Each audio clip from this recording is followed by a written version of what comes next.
did you hear anything I just said? Oh gosh, sorry. And, no.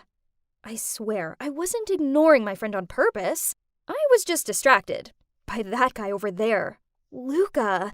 I know, he's so handsome. The best part is, he's single. Yep, he broke up with his girlfriend a few months ago. And today was the day I, Michelle Summer, would make Luca Rodriguez my boyfriend. I mean, his heart had to have healed by now, right? The only class I shared with Luca was French, so it was now or never. I wrote a love letter and asked the guy behind me to pass it to Luca. My heart started beating faster and faster until my teacher, Mrs. Davis, intercepted it. Who's passing letters in class? Nobody, huh? Let's see what's so important it can't wait until break. Wait, was she seriously gonna read it in front of the whole class? I watched her slowly open the letter. Oh man, someone sweep in and stop her, please! Dear Luca, I was struck by the lightning of love right from the first time I saw you. I can't stop thinking about your cute smile and how I could drown in your deep blue eyes. I like you, and I was wondering if you like me too. The whole class burst out laughing, but luckily for me, Mrs. Davis left my name out. Phew. I glanced over at Luca. He looked so embarrassed. What a massive fail! As I waited for the bus, I felt kind of down about everything. Then it began to rain. Great! And to top it off, suddenly a car passed by and splashed me. I was literally wet from head to toes. I shouted out in anger. Are you kidding me? The car suddenly reversed, then stopped alongside me. I held my breath as the car window opened. Huh? Luca! What? I'm really sorry. Are you okay? OMG. Luca was speaking to me. Okay, calm down, Michelle. Just play it cool. Oh, I'm fine. It was my fault. I shouldn't have sat at the bus station. Yeah, right. How smooth. Perfect. Now he'd think I was a weirdo and drive away. But he didn't. Instead, he smiled and said, Get in. I'll give you a ride home. Me and Luca? Alone in a car? Thank you, universe. I excitedly got in. Oh, there were two other people in the back seat. He introduced them as his friends, Wesley and Aubrey. Huh? That was so nice of him to give us all a ride. While his two friends were listening to music in the back seat, I got to talk to Luca. That's when I found out that we had so much more in common than I ever expected. He's a big fan of DC Comics, and his favorite series were Arrow and The Flash. Just like me! Oh, how I wished this ride would never reach my house. That night, I couldn't do anything but lay in bed daydreaming about how unreal this whole thing was when my phone beeped. Holy Mother of God. Can anyone please hold my hand? Luca had texted me. Hey, Michelle. Sorry again for soaking you. I had fun talking to you. Was I dreaming? I pinched myself to check. Ouch. Nope. It was vividly real. Then one thing led to another. We chatted till late that night, and it repeated on the day after.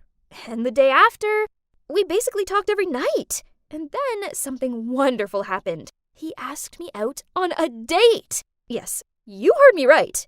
A date! Eek! And the best part, he wanted to watch a horror movie. Everyone knows a guy only suggests this so the girl will hug him when she's scared. Okay, Luca. I like your way of thinking. He chose The Conjuring 3, so I had to binge watch part 1 and 2 in one night. It was so terrifying, but I was willing to do anything for Luca. D-Day arrived, and I spent hours picking out the cutest outfit. But then I arrived at the movie theater to see that Wesley and Aubrey were there too. Seeing my surprised look, Luca said, Oh, I invited Wesley and Aubrey. It's gonna be a fun double date. Did he just say double date? Aw, so it's still a date. What a relief. He didn't mention to me before that Wesley and Aubrey were a couple. Phew. All the jump scares in the movie did get me to constantly hold onto Luca's arm. You'd think I'd be happy about this, right? But no, I wasn't. Why? Because I wasn't the only girl holding his arm. Aubrey was too. No, I'm not kidding. Hello? Wasn't her boyfriend also sitting next to her? Thank God the movie finally ended, as watching Aubrey clinging onto Luca was even creepier than the movie. After that, Luca suggested we go for Mexican food. I happily agreed. Only Wes and Aubrey tagged along too, of course.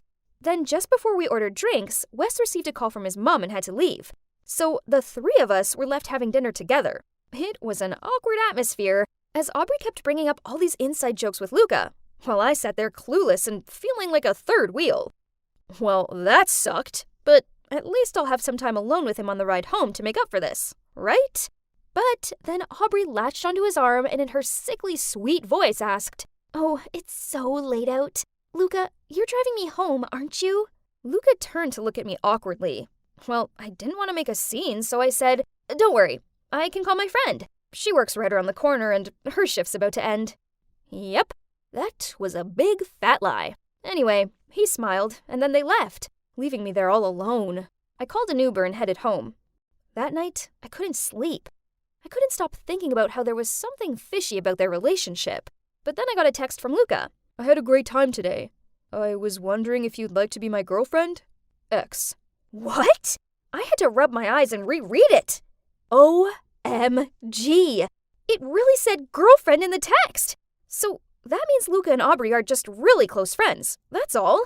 I smiled while replying yes to him. So from that moment on, we became an official couple. It was awesome. Well, except for one same old problem. He always brought his friends along. Every day. You see, Wesley and Aubrey went to another high school nearby. When I first met them, I thought Luca was just giving them a ride home because of the rain. But turns out, he drove them every freaking day. They often hang out afterwards also. So it meant that Luca and I never had alone time, not even half an hour. But that wasn't the worst part. Since Luca and I became official, Aubrey's become even bolder than before. For instance, one time at the park, Luca was eating a hot dog and got some mustard on his face. I laughed so hard and told him to stay still so I could take a picture of his cute face. But then Aubrey just turned to him, took out a tissue, and wiped the mustard away. And that wasn't all. She even drank from his cup, fed him snacks, and often gave him these googly eyes. You must be wondering how she could just blatantly flirt in front of Wes like that? Well, that girl really knew how to blindside him. Sometimes she kissed him on the cheek or stroked his hair. Ugh, so who did she actually like? Wes or Luca? I decided to do a test to find out. So I cuddled up close to Luca and leaned my head on his shoulder. And as expected, Aubrey was glaring at me with jealous eyes. Then, as she twirled a strand of her hair around her finger, she asked him, "Luca, Wes is busy this Friday and I can't miss my dance lesson. Could you take me there and wait around till class is over?" Luca looked awkward, but not knowing what else to say, he muttered out, "Yeah, sure." Ugh! Now she's being too much. I needed to show her that Luca wasn't interested in her and that she needed to back off. I know, that sounded a bit mean, but seriously, I needed to make a stand, or else I could lose my boyfriend. So on Friday evening, after Luca drove Aubrey to her dance class, I called him and said that my bike had a flat tire. Yeah, I may have punctured it myself, but it did the trick. He immediately picked me up and drove me home. Then I asked him to stay as Mom was making her signature lasagna. He couldn't say no to my mom, so he texted Aubrey to tell her to go home by herself because he was busy with me. Success! The next day, the four of us hung out at the cafe. Luca noticed Aubrey looking a bit tired, so he asked, "Hey Aubrey, are you okay?" "Oh, it's nothing. After dance class I walked home and it rained all of a sudden, and I didn't bring an umbrella because I thought you would bring me home, so I got drenched." I glanced at Luca, and I could see he was feeling really guilty. After chatting a bit, I went to the restroom to freshen up. That's when I caught Aubrey dabbing powder on her face to make her look paler. I couldn't believe it. That's so not cool. I needed to confront this big fat liar. Do you seriously think guilt-tripping Luca will make him love you? I don't have to make him do anything, 'cause he already loves me. With a shocked look, I spluttered out, What did you just say?" "Oh, didn't he tell you? Luca and I used to date, but then I got tired of him and broke up with him. He was so devastated. Now, seeing him with you, I realized I made a mistake. He should be with me." My God, I couldn't believe what she just said. How could he hide this from me? I couldn't contain my anger anymore. "You're just a psycho who likes to play dirty tricks all the time." Then I stormed out of the restroom and bumped into Luca. "Did you just yell at Aubrey? Don't be so mean. She got sick because I hung out with you yesterday." Ugh, Just great. Now Luca only overheard me screaming and thought I was the meanie now. But then I realized Aubrey was right.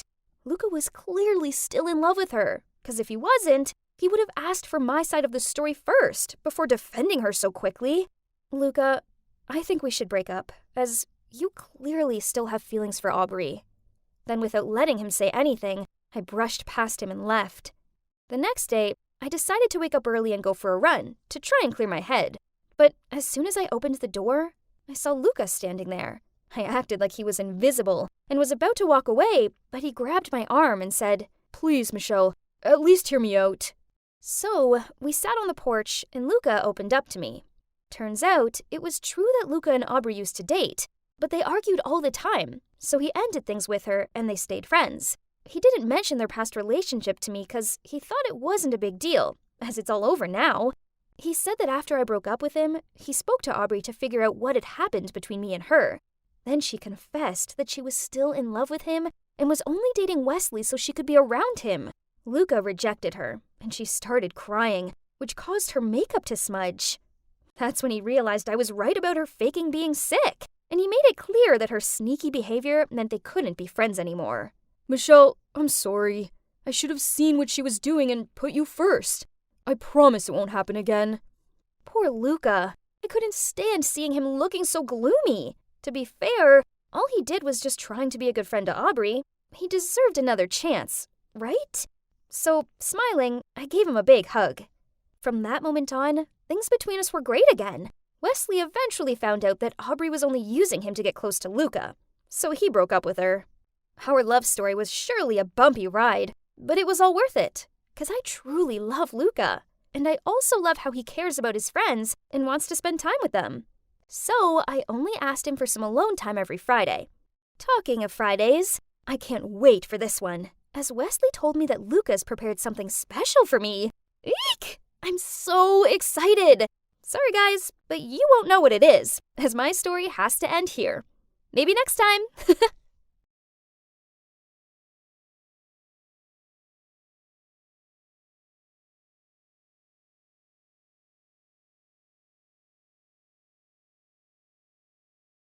It took a lot of effort, but I finally got into the military school that I've always dreamed of. I'm now one step closer to being an actual soldier. Ah! Hey, midget, move it. You're blocking my way. What? How dare he? This rude guy deserved a lesson. Suddenly, a hand grabbed my fist. I looked up. Oh, it was some tough-looking guy with tanned skin and bright eyes. He picked up my backpack and said, "First, you have to know your enemy. He's Eric." Before I could reply to this boy, he walked off. At that moment, the siren sounded, and I quickly got in line. "Choose your groups. You have 1 minute." Looking around, I saw 2 guys looking as awkward as I did. So I shuffled over to them, and we became a group. Oh, but wait. Why did that guy who picked up my backpack team up with that obnoxious jerk Eric?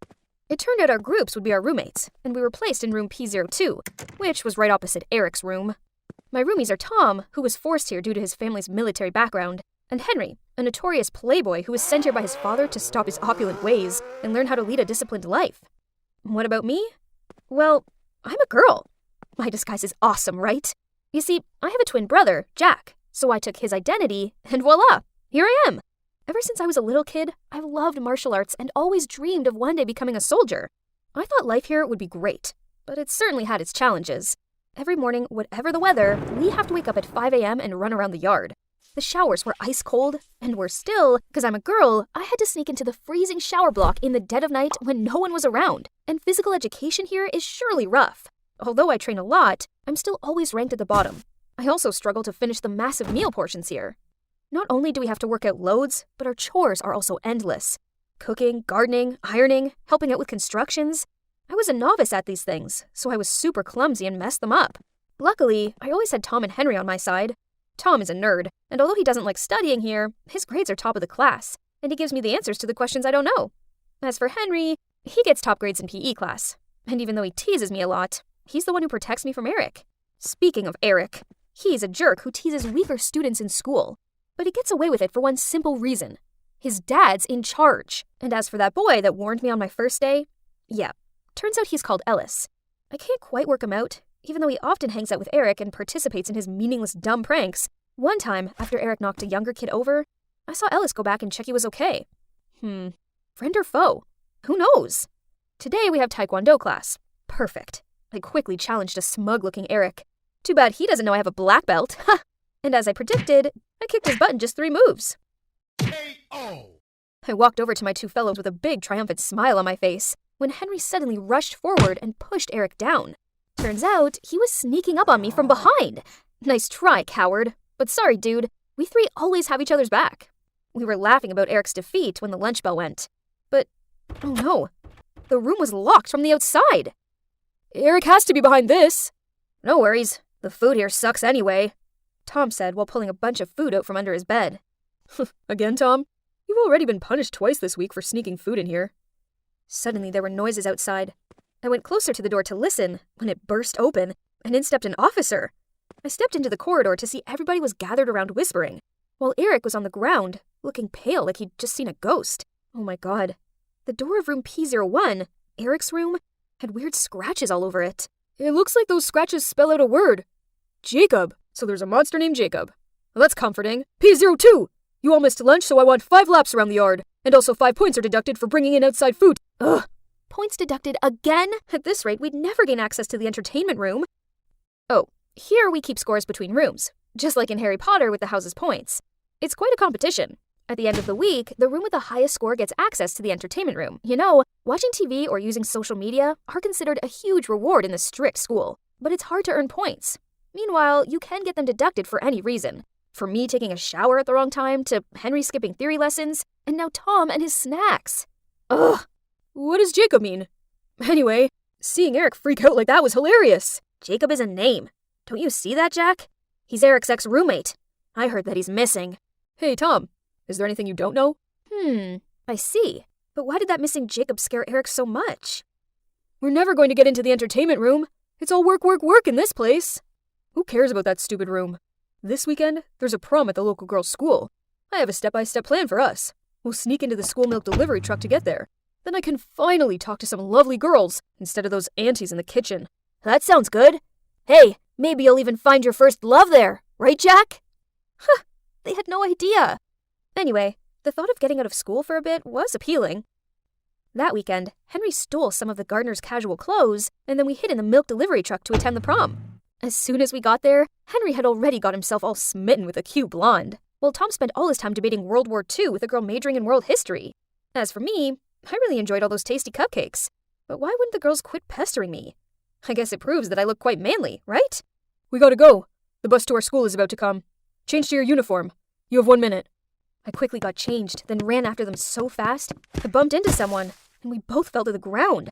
I was in such a rush that I could only say sorry, pick up my dog tag, and run out into the road to catch the bus back to school. Where did you guys just get back from? They just helped clean up the cafeteria, sir. I just got back from there. Hearing this, the officer stopped questioning us. But, huh? Why did Ellis help us? Isn't he meant to be on Eric's side?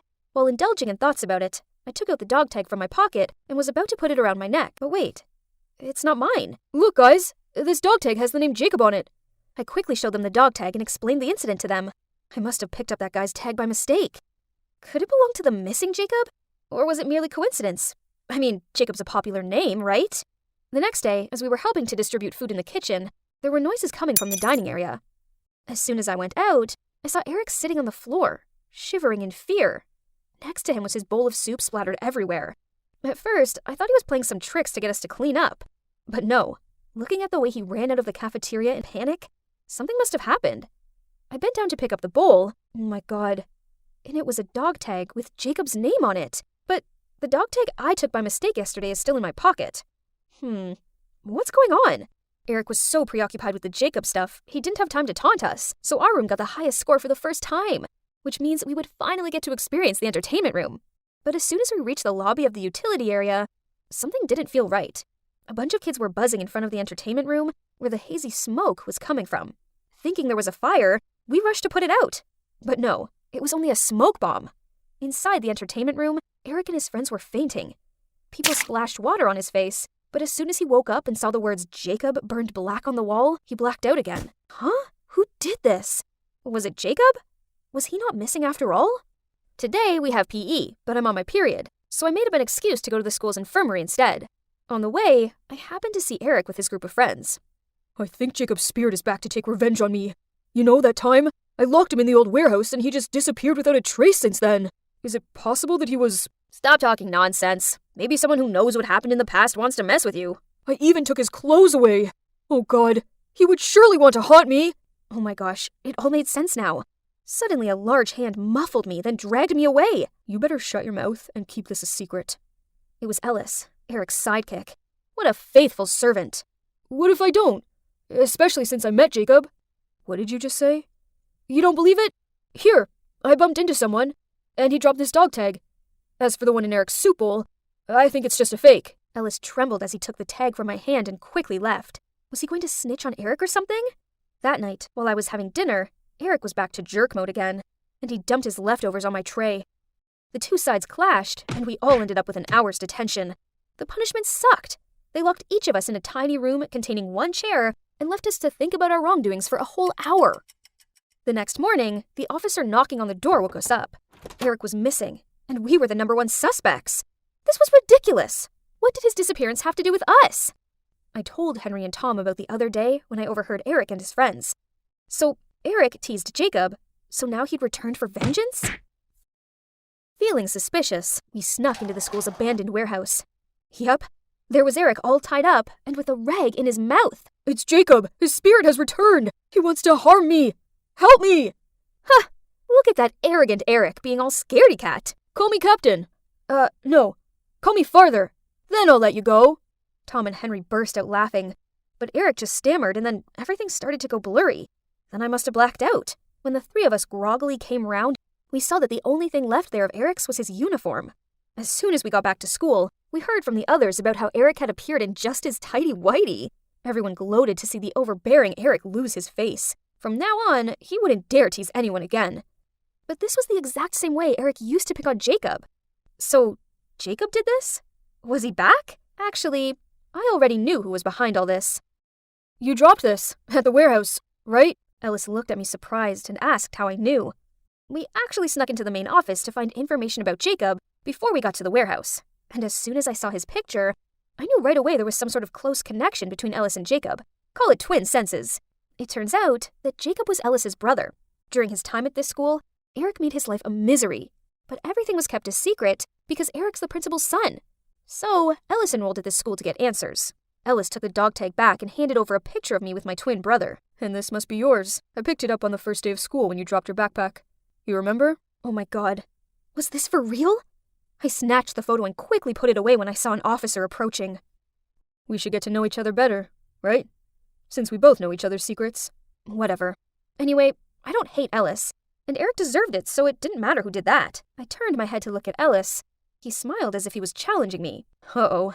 I had a feeling my life here was about to take a turbulent turn.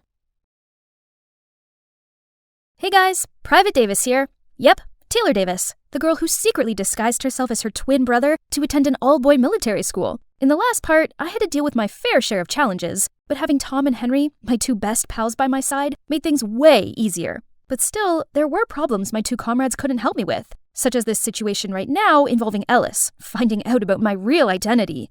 Not that I'm interested in your mess, but I need to find my brother Jacob. So let's make a deal. I'll keep your secret if you help me find him. What? How am I meant to find a guy I don't even know? To my surprise, Ellis then truthfully told me his story. Turns out, he came to this school for 2 reasons: to punish those who picked on Jacob and to find clues about his disappearance.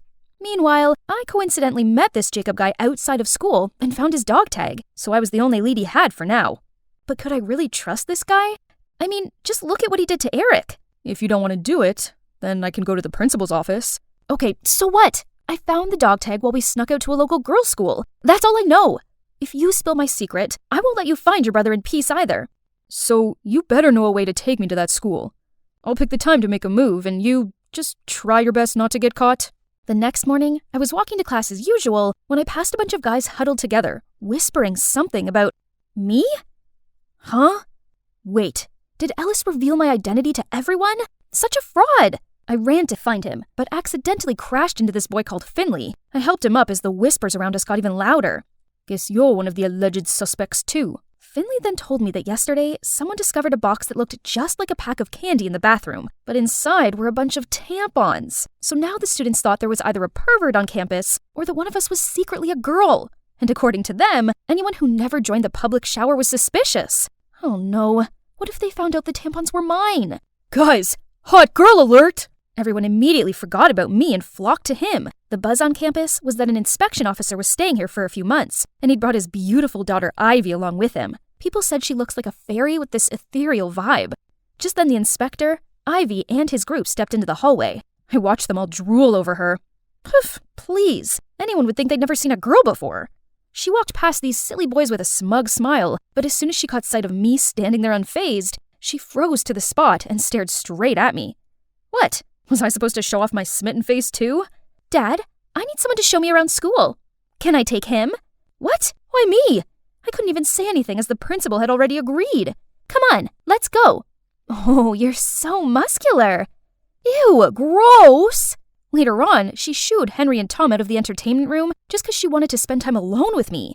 Another time, when we were about to do our cleaning duty, Ivy popped out of nowhere and asked me to go hang with her. She even stopped two guys passing by and did her whole fluttering eyelashes routine to persuade them to do my cleaning duties instead.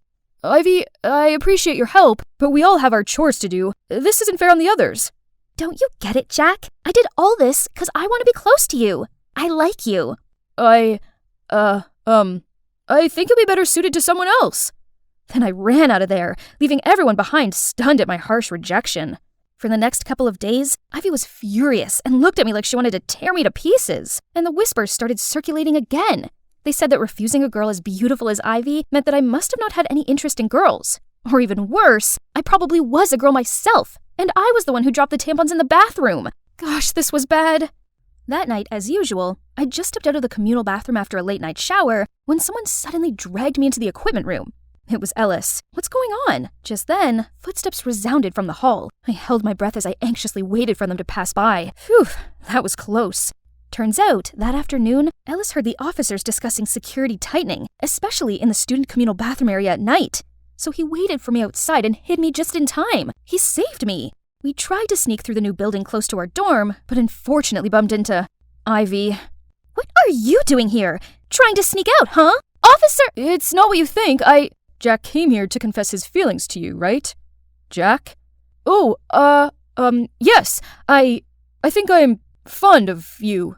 Oh yeah? Then why did you refuse me the other day? He was just too insecure. I mean, you're quite the catch with your high-up dad, while he's just a private. But he can't ignore his feelings for you any longer, so... Ugh, cringe. But it worked, as Ivy looked so moved and lunged forward to hug me. Then I guess we officially became a couple? And as Ellis planned, the rumors about me being a girl were replaced with jealous gazes. Now Ivy followed me to every class, every break time. I barely had any time alone. This tactical combat course was my only chance to get away from her. We had to go to this warehouse to practice saving a mannequin captive.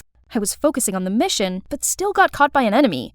Wait, it was Ellis? He seemed agitated and told me we needed to leave this Friday afternoon. As we were discussing how to sneak out of school, why do you need to meet up? We almost jumped out of our skin. Ivy! Why are you sneaking up on us? What did you hear? Just you asking my boyfriend out? Oh, I see what's going on here. You like Jack, don't you? Weirdly, Ellis seemed flustered. He was sweating and mumbling out nonsense. Was he that scared of Ivy? Suddenly, Ivy grabbed my collar, trying to kiss me? Panicked, I shoved her duck face away. Just in time, the siren went off, signaling the course was over, so I ran out of there. To avoid Ivy, the plan changed to early Friday morning. I had to fake an injury to get out of class. Ellis and I met up at the back door, jumped into the milk delivery truck, and let it take us to the local girls' school. When we arrived, I led him to the school entrance where I'd found Jacob's dog tag. We spoke to some students, but no one knew who Jacob was, and people started to stare at us as if we were creeps. We were about to give up when this woman approached us. Why are you looking for Jacob? You look exactly like him. Turned out she's Mrs. Walker, a teacher here, and she knows Jacob. Her husband found him dazed and injured at the edge of the woods and took him in. His health got better with time, but his happiness didn't. So when prom came, Mrs. Walker told Jacob to go and enjoy the night, hoping he'd feel better. But he returned early and was only invested in this dog tag he'd picked up from someone named Jack Davis, since that was also the name of Jacob's favorite drag queen who performed at big theaters. This incident then gave Jacob a push to take action. He always wanted to live with his true self, but he'd been lost along the way. So he decided to venture to find Jack Davis, the role model that might be the only one who could help him now. He had parted ways with the Walkers to go on this self-discovery journey not long ago. On the way back, Ellis and I stayed quiet. I didn't expect Jacob to know my twin brother. Should I tell Ellis that I might know where Jacob went? But I couldn't just lead him to my home to find his brother, as my parents didn't know I'd disguised as Jack and joined this all-boy military school. If they ever found out about this, I could kiss my soldier dreams goodbye. When the truck stopped, I got off and was about to go back to the dorm when Ellis pulled my hand. You know that, Jack, right? Is he your twin brother? If it's true, then please tell me where he is.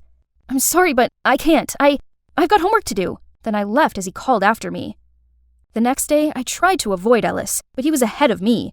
He was desperate, but I just shook my head. You selfish fraud! Right away, Tom ran to stand between me and Ellis while Henry defended me. What, you want to become the next Eric? Get lost, you jerk! Oh no. I tried explaining to them that Ellis didn't mean any harm, but they didn't listen and just pulled me away from him.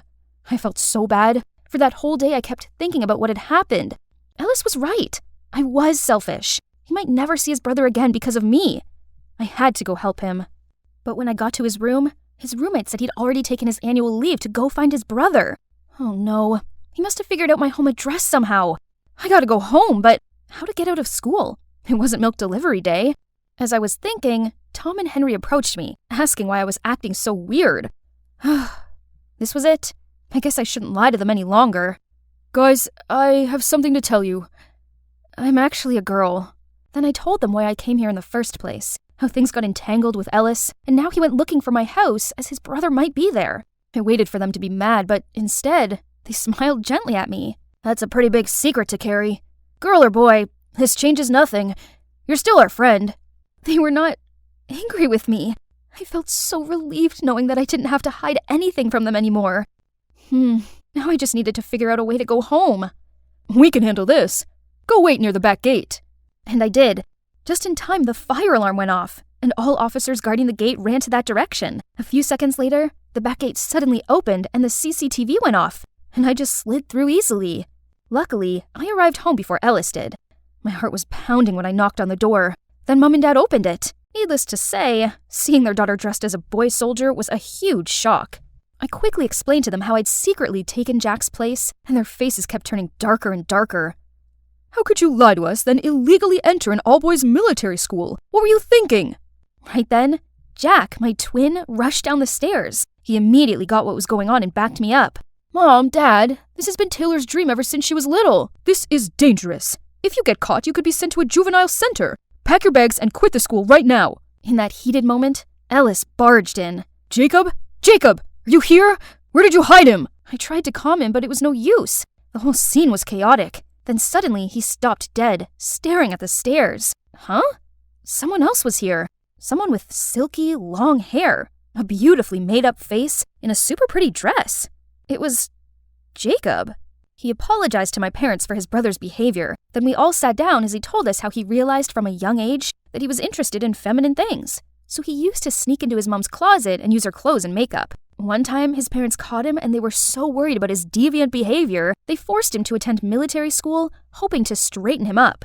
But of course, he didn't fit in there and was fed up with being teased by Eric. So when he saw a chance to run away, he did so without hesitation, cutting off all ties with the school and his family. Luckily, the Walkers found him in the woods and took great care of him. Still, it wasn't enough. He needed to discover his true self, so we came to Jack's. I beg of you, don't make me go back home again. I can't stand the disappointed look on Mom and Dad's faces. I just want to be myself.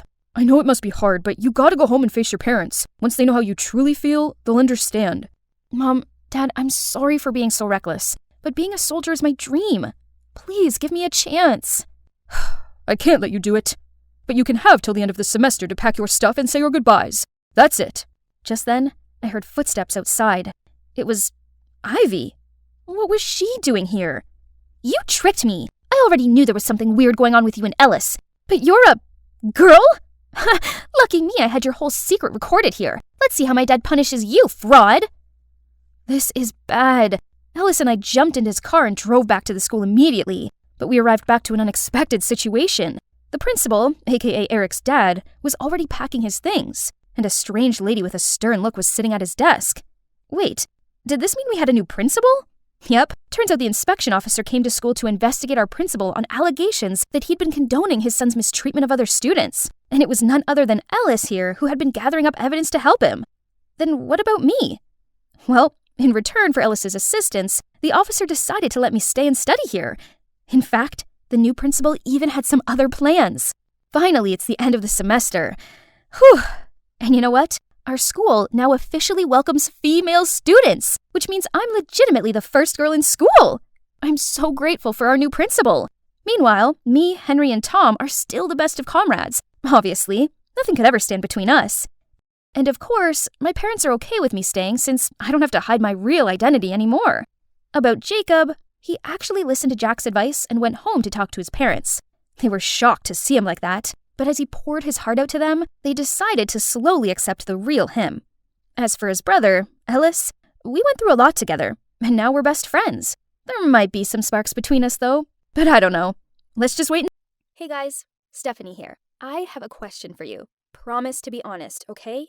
Have you ever had a crush on one of your teachers? If yes, I guess you could somehow relate to my story. I'm going to tell you all about my super fine boyfriend, Joseph. I put so much effort into winning him over, but trust me, he was worth every second. So this all began last year when I was a sophomore at college, majoring in performing arts. When it came to boys my own age, blech, talk about boring. I didn't pay much attention to them as they were so childish and honestly, they just annoyed me. If I had to choose between dating some immature jerk or staying single forever, there was no contest. One day, I was over at my bestie Susie's place. We've been friends since forever, and even though we now went to different colleges, we still met up loads. As we were eating Susie's delicious homemade burgers, we talked about college, outfits, boys, you know, that kind of thing. That's when Susie told me all about the new professor at her college called Joseph. She described him as extremely handsome, tall, intelligent, sporty, and he owned a motorcycle. He sounded far too good to be true, so I convinced myself there must be a catch. Perhaps he had bad acne, or maybe he had a wife and 3 kids or something. He doesn't have acne, he's not married, and he looks like this. She held up her phone. On it was the image of a seriously hot guy. I grabbed the phone off her and scrolled through his social media pictures. Jeez, this guy was so fine. So what if I'd never met him? I knew I needed to make him mine. I needed a plan, so I begged Susie to help me out. She thought I was crazy, but hey, she'd been besties with me forever, so she knew I like to go all out on things. She snuck me into class with her. It was economics. Boring, but staring at Joseph was worth it, and his voice was so dreamy. I knew I couldn't just sit there. I needed to make Joseph notice me. After class, I walked over to him, swished back my hair, and in my cutest voice said, "Hey, great class. But there are a few points I'm struggling to understand. Perhaps you could help me out?" He looked a bit awkward, but he agreed. I blabbed out a few questions about the class, and he waffled out some answers which I didn't understand. I knew I'd have to do better than this to keep his attention, so I continued to sneak into the class. One time, I pretended to fall out of my chair and feigned blacking out. I even dabbed white powder under my eyes before class so I looked extra weary. My hope was that he'd rush over to me and carry me to the infirmary. But no! Some stupid other guy had taken that chance from him. Worse still, this doofus was so clumsy that as he was carrying me through the doorway, he knocked my arm against the door frame. Ouch! I bit down on my lip and kept my eyes closed. Geez, why had my amazing plan turned into a disaster? Ugh. I opened my eyes just in time to witness the nurse coming at me with a huge needle. I screamed out, jumped off the bed, and told her I was feeling much better now. Despite my failed plan in pretending to be sick, I immediately came up with another one. One day, I punctured my own bike tire, then pretended to sadly walk my bike to the parking lot and asked Joseph to give me a lift. He shook his head, said he was too busy, then whizzed off on his motorcycle. I stood there speechless. Worse still, I had to walk my bike all the way home. Another time, I waited until it was just him and me left in class. Then, on my way past him, I dropped my books. Then I said, "Oh no! How clumsy of me." As I bent down to pick them up, oh yeah, I was also wearing my tightest pair of jeans. I didn't think that there's any way he could resist me in those, but he didn't even help me pick my books up. Instead, he coughed to clear his voice, then said, "Can you hurry up, please? It's my lunch break, and I haven't eaten since breakfast." Typical. I was there looking sexy, and all he could think about was his stomach. I wasn't going to give up now. I hadn't attended a bunch of yawn-inducing economics lectures for nothing. So, thanks to my social media snooping, I knew Joseph's birthday was coming up. On his actual birthday, I had a class with him. Talk about fate! So I brought him a cake and made the entire class sing happy birthday to him. Then I announced I had a special birthday surprise for him, and I sang out Louis Capaldi's Someone You Loved. The rest of the class whooped and cheered, but he just looked down at his desk. Okay, so this was getting frustrating. What did I need to do to get this guy's attention? Jeez, I tried everything already. That Friday, one of Susie's college friends was having a party, so I tagged along. I sat in the corner and moaned out to Susie how I felt like I was getting nowhere with Joseph. I just didn't get it. Whatever I did, he just didn't seem bothered. I moaned out, Susie, should I keep flirting with him? He didn't even lay an eye on me. He was such a tough guy, you know? Like an old boot. In fact, a rock had more personality than he did. Then Susie gave me a sign, but I kept saying, and maybe he was gay or something? Like, you see, he showed no interest in girls. That's when Susie hit my arm, and when I looked up, I was completely shocked. Joseph was right there, looking at me. While I froze in shock, he shook his head, then stormed off. Without even thinking, I immediately stood up, rushed after him, and apologized. He ignored me and hopped onto his motorcycle, so I jumped onto the back of it and refused to move. Please, I didn't mean what I said. Please, just listen to me. I begged. In the end, he passed me a helmet and told me to put it on. I couldn't help but feel excited. I'd wanted to ride on the back of his motorcycle ever since I'd first seen a picture of him on it. OMG. Now it was actually happening. Okay, so this wasn't how I envisioned it, but still, this was amazing. And I made sure to hug my arms tightly around his waist, purely for safety purposes, of course. After about 10 minutes, he stopped at a deserted road. I thought he was going to shout at me, but instead, he turned around and smiled at me. Wow, without the frown on his face, he looked even hotter. So, what were you saying about me earlier? He asked. Nothing. It was just a misunderstanding. That's funny, because it sounded like you thought I had no personality, and, what was it? Oh, yes, you think I'm gay. I'm sorry. You might be gay. It doesn't matter if you are. You have a great personality. Suddenly, he leaned forward and kissed me.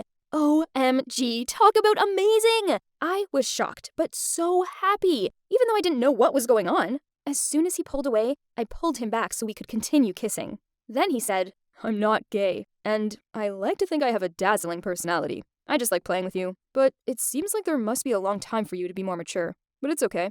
I'd train you then. Be my girlfriend.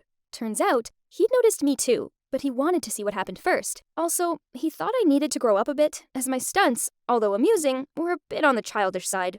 But he also found the amount of effort I went to get his attention flattering. He told me how he'd only shown up at that party as he'd overheard me talking about it at college, and he wanted to come just because of me. I don't go to his classes anymore, which gives me far more time to concentrate on my actual classes. But we are now an official couple, and I couldn't be happier. So this is the story of how I ended up with the hottest boyfriend known to mankind. My advice to you is to be bold in the pursuit of love. As if you just sit around waiting for it to drop on your doorstep, well, you'll be waiting forever. Go get him, Tiger. That's what I did, and it totally worked for me. So there's no reason why it can't work for you too. It was the final match. My team, the Bulldogs, were neck on neck with our opponent, the Knights. Declan passed me the ball and I sprinted towards the goal, outrunning all the chasing Knights players. Suddenly, this guy cut me off and tackled me to the ground. I managed to break free, lunging towards the goal, and scored a triumphant touchdown. My teammates and I were celebrating when I saw the player who tackled me, Cody, talking to the ref and pointing at me. Suddenly, the ref blew his whistle. She's a girl, I could tell when I tackled her. She's a girl, so what? Why is a girl on a boys' football team playing as a dude? She's not even registered properly. But she's the best player who scored more points than anybody on the Knights team, alone, and the winning goal. Despite Declan and my teammates standing up for me, the ref announced it was an unfair score and gave the win to the Knights. Hey, it's okay, Riley. We had a good game and a good season because you're here. Right, guys? Yeah, I'm okay, guys. That player, Cody, you, sir, have made an enemy for life. Hi, I'm Riley, a tomboy through and through. I prefer getting down and dirty on the football field rather than fussing over makeup and boys. Ironically, Nola, the girliest girl you know, is my best friend since childhood, and also the only girlfriend I hang out with. But even then, sometimes Nola's feminine energy got out of control. Like today, when she's crying over some boy she was in a complicated relationship with. We've been together for a while when I saw him seeing another girl today. Yeah, things happen. I swear we locked eyes and he totally ignored me. What a jerk. Riley, you have to help me get back at him. What? No, I don't want to get mixed up in all this toxic drama. You should ask someone else. This guy is so charming that any other girl I'll ask will fall in love with him. But you, Riley, are the only one who would be immune to Cody's charm. Wait, Cody? Cody Nelson? The footballer? Yeah, I told you about him before. Shoot, I should have listened to Nola's boy dramas before. But whatever. Right. What Cody did to you is absolutely outrageous. We gotta teach him a lesson. And for you, Nola, I got your back. Okay, the plan is to ruin his image in front of other girls and make him fall in love with you all at the same time. And then we'll dump him right away, breaking his little heart. But we need to give you a makeover as he only has eyes for girly girls. Nola then called Halsey, a makeup artist from the school over. Yeah, we definitely can't seduce a guy with this. I bet lots of girls are falling for you instead. Nola and Halsey then dragged me into a clothing store. The minute I saw racks lined with dresses, my first instinct was to run. I had to try on dozens of dresses, and Halsey trained me to walk like a lady. They even talked about a curtsy. Who curtsies anymore? Then Halsey taught me how to slow dance, which I quickly mastered, but they didn't seem impressed. Halsey suddenly grabbed my waist and took the lead. I was following her steps when, OMG, they look so cute! Eek! Only girls understand each other. What? Do we look like a couple to them? Stay cool, Riley, this is just for revenge. Nola's plan better be worth it. The next day, I brought my princess makeover to school, ready for Cody, when, hey, you look familiar. Have I met you before? Oh shoot, it's him. Did he recognize me from the match? I know. Must have seen you in my dreams. Phew, false alarm. Cody then asked for my number and we started going out. During the dates, I was so nervous without Halsey and Nola. Okay, Riley, act proper. You're not in your natural habitat. Gosh, you look like an actual princess. Another time, my mouth watered at the burger on the menu, but despite starving, I tried to keep calm and had to order a salad instead. Aw, only a salad? You eat like a little birdie. It's exhausting to be a girl. But after all the dates with me, Cody hasn't announced anything official between us. Is it his natural instinct to be flirting with girls? Ugh, Nola's plan's obviously not working. I gotta take matters into my own hands. So I secretly poured some estrogen powder into Cody's protein shake and texted Nola to come see the show. Ha! Look at the way he dunks the ball. Let's see if he could still be Prince Charming now. Later, he clashed with another player, fell to the ground rolling and whimpering in pain like a baby. I was satisfied for today. Suddenly, I saw Declan walking over and he sat right next to me. Oh no, my buddy can't see me in this embarrassing look. Just then, a basketball came hurtling towards me when Declan's quick reflexes got me behind him and caught the ball with his free hand. Are you all right? Yeah, thanks to this. Friend, here. Say, what is a pretty girl like you doing at a sports event like this? Thanks for saving my girlfriend. I can handle it from here. Thank God you're okay, Riley. Aw, he's so sweet, so soft and cute. What? Would you stop saying he's soft and cute? He's not that kind of man. You're right. He's a manly man. We're so sorry, Cody. We didn't mean anything by it. Wow, I didn't know such a little girl like you had such a big voice. I'm so happy to have you by my side. Hey, Riley, would you come to the fundraiser carnival with me? I'll make an announcement to everyone there. Wait, was this guy serious? When I got home that night, I saw Declan waiting outside on the porch. I looked at him and then down at my outfit and back to him in panic. So that really was you back there. So, you really did recognize me. Why didn't you say anything back there? You looked so nervous and acted like you didn't know me, so I didn't want to embarrass you. Anyway, when did you start going out with Cody? Why change so much for him? I explained everything to Declan, the whole revenge plot for Nola and how I'm doing this to get back at Cody for taking away our championship. Well, the Bulldogs were in the wrong for letting you play in the first place. It was a men's final. I don't care. He has to pay for it. Then I stormed inside. I gotta stand my ground. But Nola was there already sitting on my bed. I heard the whole thing. Makes sense now why you were suddenly interested in the plan. Anyway, whatever you're in it for, your main goal is to ruin Cody's reputation. Don't get sidetracked. Okay, guess I have to attend the carnival with Cody then. On the day of the carnival, I saw Cody waiting for me at the entrance. But I couldn't show up looking like this without Halsey. She was dancing her heart out at Coachella, all the way in California. Suddenly, Cody and I locked eyes. I frantically looked for my nearest exit, but Cody was coming quick. Suddenly, I felt an arm wrap around my waist and turn me around. It was Declan? I saw Cody give up and walk away. Other girls were trying to approach him, but he just declined them. Was he still looking for me? Maybe he's not the bad guy Nola painted for me. See, he doesn't deserve the whole revenge plot against him. Yeah, I didn't expect that. He seems to like you a lot, and you should just stop this and be yourself. Declan and I shared a brief moment of silence. Under the sunset glow, Declan looked so charming. Has he always looked like this? You suddenly notice how handsome I am? I mean, yeah, you could be quite a catch. How come no one's tried to sweep you off your feet yet? Maybe they have, but none of them have ever been interesting enough. Besides, I already have eyes for someone else. Huh? I need to grab a bite. I'm starving. Bye. Declan's just a buddy I've known for ages. Why was my stomach doing a cartwheel just then? Ah! Oh, it's just you. Mission success. Huh? I just saw Cody post you as his official girlfriend. Nola was right. Cody posted his official announcement about us. Now all you have to do is dump him in public. Nola, I have to tell you something. This has gone on for too long. I'm sick of being someone I'm not. And I don't think Cody's that bad of a guy. He totally is. You're not falling for him, are you? Don't disappoint me, Riley. In the next morning, Nola brought Halsey over, saying it was cultural exchange day today at school. The perfect place and time to dump Cody. Too tired to start a fight with Nola. I had to go along with it. At school, I stumbled upon Declan. He asked me to join him in the eating competition. It was kind of awkward after I ran away from him yesterday, but such an attractive offer. How could I say no? Man, I was born to do this. We were the last two standing in the competition, but Declan gave up and I won. I wasn't even thinking and I hugged him automatically. When I realized what I'd done, I let go of him, but my heart was racing. Could it have been the adrenaline of eating 12 huge burritos? After the competition, Declan and I were walking off all the food when we stumbled upon Cody. 12 extra large burritos in 15 minutes? You won this? Cody! No, this is his. What are you doing with him, anyway? You're my girlfriend. You don't even know Riley for who she is. She's mine. Hold on now, guys. What on earth are you talking about? Don't listen to him. Let's go. You're not going with him. What do you mean? Stop! Let go of me! You're annoying me! This guy is so crazy. We gotta go. Now you're telling him I'm crazy? Cody, Riley is the girl you outed during the Bulldogs versus Knights game. She's just trying to act girly and doing all this to get back at you. Cody was shocked and looked at me waiting. It's true, Cody. I started all this to get back at you. It just seemed so unfair. I'm just as good as any of the boys on the field. I worked my butt off for that game, and I scored the winning goal, just to have it stripped away from me. Riley, actually, I was just so stressed that day, and the Knights were losing. But I didn't do it to discriminate against you in the game. I'm so sorry for doing it to you. I was taken aback by his apology. It was so sincere and honest. It's a pity. What is? I actually fell so hard for this girly you. Aw, that's sweet, Cody. Tell you what, I'll make it up to you by bringing my real self to prom. And if you like this look right now, I know just who to introduce you to. Deal. By the way, if I'd known sooner, I wouldn't have acted so poorly towards Declan. He seemed really hurt when he chose my side. I felt horrible about what I'd said to Declan. Even if he didn't agree with what I was doing, he was always there for me. But I acted like my best buddy in the world was a jerk in front of Cody. I was feeling all gloomy in my bedroom when Halsey showed up and asked to sleep over. Whatever, make yourself at home. Just leave me alone, okay? Actually, I can't. I saw the fight this afternoon between Declan and Cody. Gotta say, kinda admire Declan for speaking his heart. Unlike someone. What do you mean? Come on, you like Declan, don't you? Huh? No, we're just homies. Oh yeah? So what you're feeling for Declan is also the same as the other homies of yours? What Halsey said made me think about recent moments I had with Declan. When he protected me from the basketball, when he held me at the carnival, and when I accidentally hugged him at the competition. My heart acted so weird. My feelings for Declan are definitely different from anyone else. Idiot, you do like him. But what you did this afternoon must have hurt him a lot. What should I do now? Why not ask him to the dance? That's right, I gotta redeem myself and make up with Declan. But I still couldn't face him and talk right now. So the next morning, I prepared a letter to send Declan. In the letter, I told him how I realized that I had feelings for him and that I wanted to take him to prom. Then Nola stormed into my room. Why didn't you dump the guy as planned? I explained to her that Cody's actually a confirmed good guy and insisted that she goes to prom. Plus, I had a big surprise for her. I also revealed that I have feelings for Declan and I'm going to send this letter to him. After I told her that, Nola's face perked up and she suggested that she help hand-deliver the note just in case Declan was still mad at me. But days passed and I hadn't heard anything from Declan. I guess he was really mad at me and couldn't bring himself to reply to my letter. I really was horrible to him. Halsey came over, cheered me up and suggested that we go to prom together instead. That really cheered me up and I agreed to go with her. She gave me another makeover, but this time it was more natural. I felt more myself. Halsey and I arrived at prom, and I was confused and disappointed to see Declan showing up with Nola?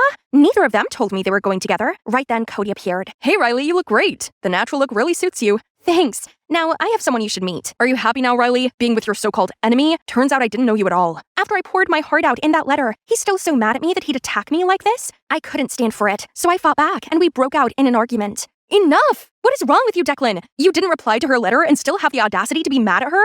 What letter? Halsey and I turned towards Nola, and after a moment of nothing, Nola burst into tears. I hate you, Riley! You promised you'd help me get back at Cody, then you abandoned me completely! So I didn't give the letter to Declan. Nola, I never abandoned you. When I realized that Cody was a good guy, I wanted to reintroduce you to him so you both could have a fresh start. So you were going to introduce me to Nola? You like her style, don't you? Yeah, but she thinks I'm a playboy, and she went as far as to create this whole revenge plot against me. This is all your fault for chasing after me and then dropping me for some other girl. Do you know how disheartening that is? I thought you didn't like me, so I moved on. Back then, I just tried to play hard to get. If only you tried a little harder, I'd have let you know. I didn't understand before, but I get it now. Can we start over? I'd like that. The DJ started to play a slow song, and Declan suddenly pulled me in to dance with him. So, that letter, what did it say? It said that I'm sorry for not realizing my feelings earlier. Then, I confessed my love to you and asked you to prom. Well then, here's my response. Riley, I liked you the minute I set my eyes on you. I wanted to do everything with you. I wanted to hang out, I wanted to play football with you, and I wanted to be by your side every moment of my waking hour. I could never figure out how you felt, so I hid my feelings for you. At that moment, Declan and I were the only two people in the world. We danced throughout the whole night, and I felt complete. And that's why you should just speak your heart, everyone. If you want to hear my story, comment Halsey's story, and I'll see you then. Okay, animators, you can continue.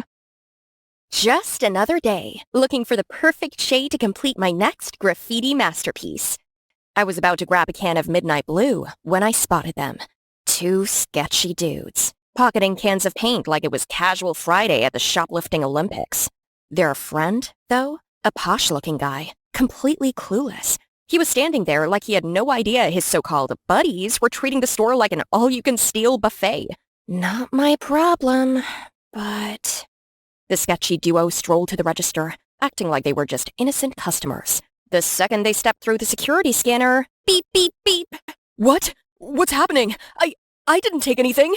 His friends? Gone. Vanished into thin air. You! Empty your pockets! Poor dude looked like he was about to pass out.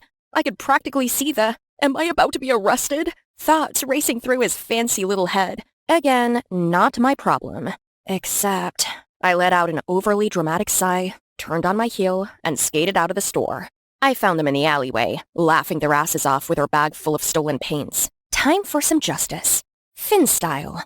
Hey, dumbasses. Huh? Before they could react, I swung my skateboard. Whack! One went down instantly. The other tried to run, but I grabbed his hoodie and yanked him back like he was a badly behaved golden retriever. Not so funny now, huh? They stared at me, terrified, dazed, and, honestly, pathetic. Pick up the bag. We're going back. I dragged them, literally dragged them, back to the store. I chucked the stolen bag of paint onto the counter. Those two tricked you both. Here, the store owner glared at the actual culprits. We're sorry. We won't do it again. I turned around, headphones back on, and walked out. Unfortunately, the nerd wasn't done with me yet. Wait! What now? I just wanted to say thank you. What's your name? No need. But can't you hear? I already said no need. If you had been able to protect yourself in the first place, you wouldn't have to thank others like this. Huh? I skated away. Hi, I'm Finn. Technically, it's Fiona, but Fiona is way too girly for me. I've lived at St. Mary's Orphanage my whole life. I was dumped here as a baby with nothing but a note. Dear Orphanage, this is Fiona. I can't afford to raise her, so I hope the orphanage will take care of her for me. Best regards, and never meet again. Yep, no parents. Never had him, never needed him. I was adopted multiple times, by the Harringtons, the Millers, the Hopes, blah, blah, blah. But every single family sent me back. Apparently, I was too out of control. Honestly, their loss. Now I get to do whatever I want. Sneak onto rooftops, spray paint the city, skate at midnight, and eat junk food for dinner.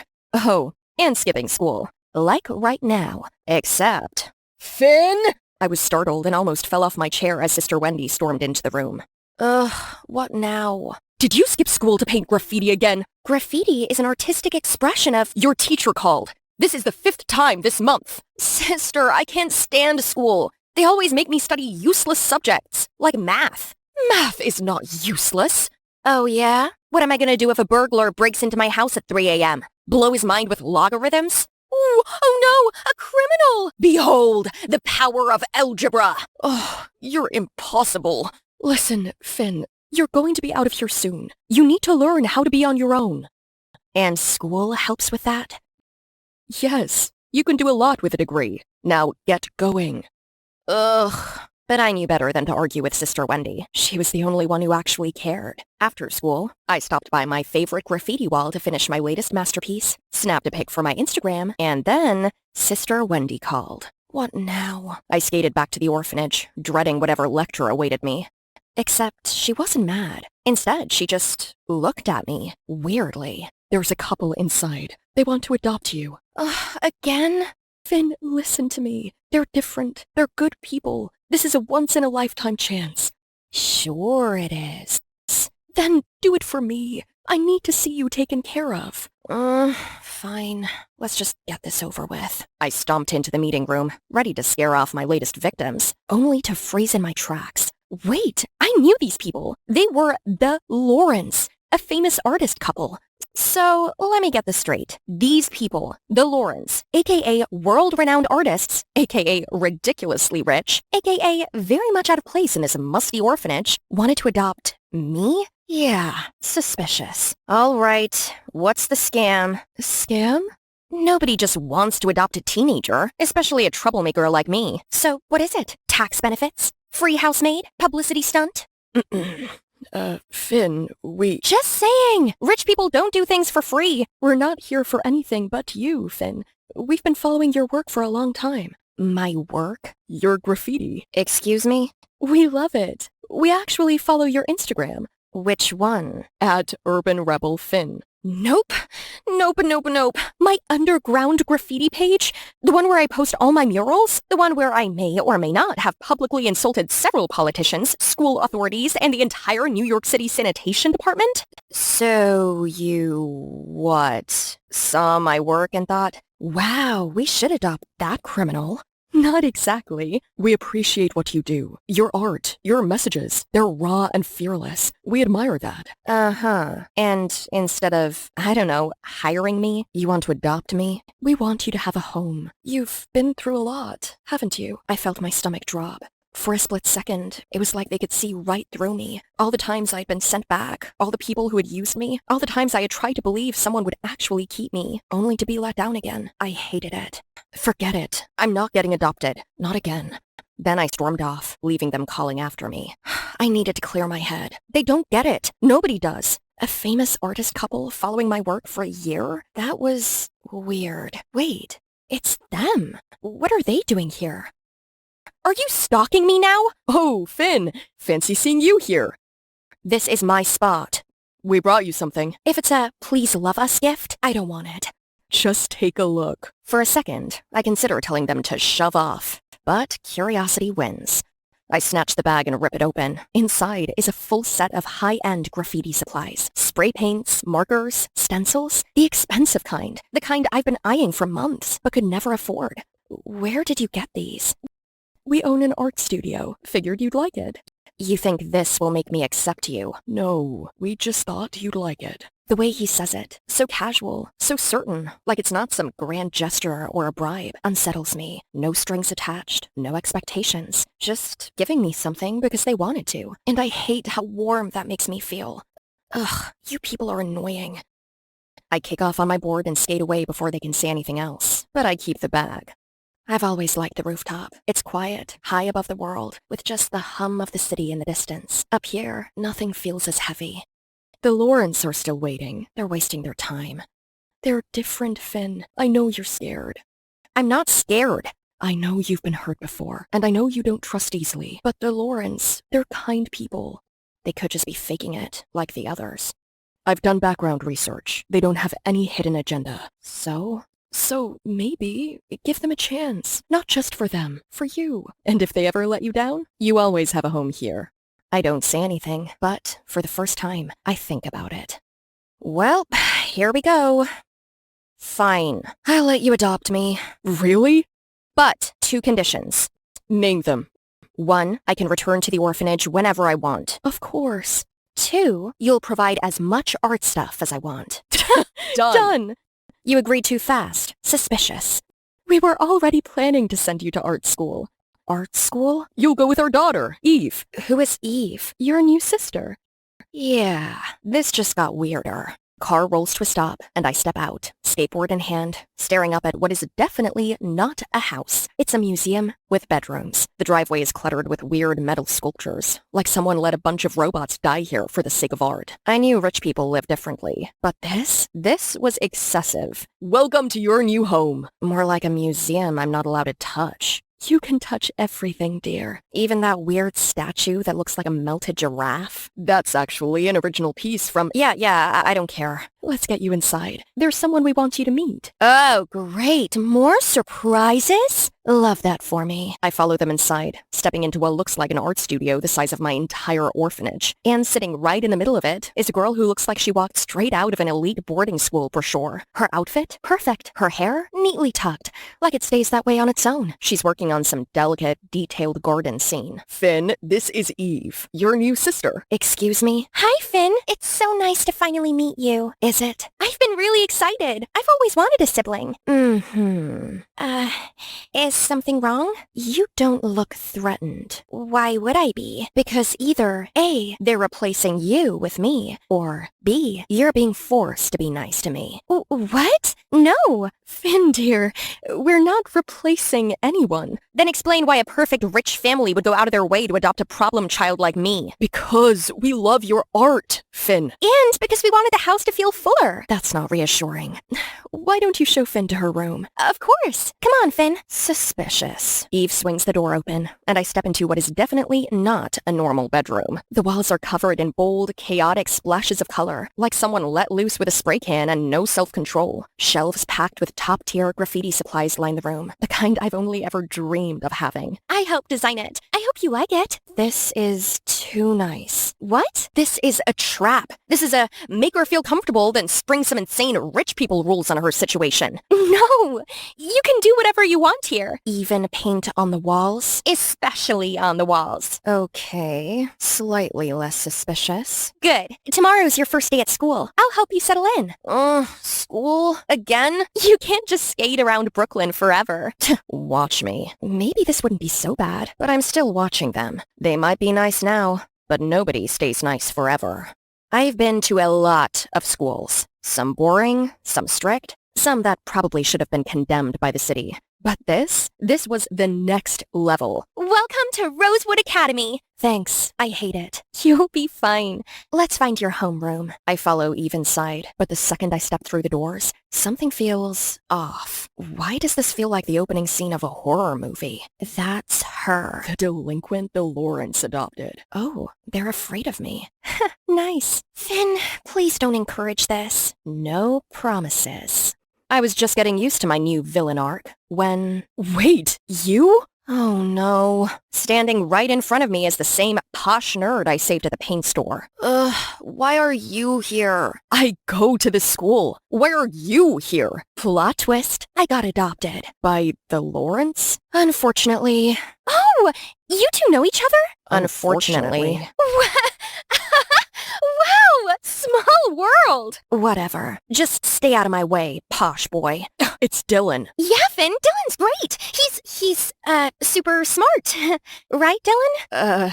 Sure. Dylan suddenly looks like he just remembered a massive, overdue assignment, and Eve is inspecting her nails like they're the most fascinating thing she's ever seen. I needed air. Everything here is too perfect. The house, the people, the whole, we're a loving, normal family act. The new school is weird. The new family is weird. And now, there's Dylan, the human embodiment of rich kid anxiety. What on earth did I get myself into? Just as I'm lost in thought, a sharp voice cuts through the silence. You're Finn, right? What an impolite child. Don't you know how to greet someone? A tall, lean woman stands by the garden entrance, staring at me with icy disapproval. I tilt my head, intrigued. So, there is chaos in paradise. Good. I was starting to worry this place was too polished for its own good. I don't know who you are. What gifts? Just then, the Lawrence burst into the garden, looking genuinely panicked. Finn, don't mess with her! She is... Huh?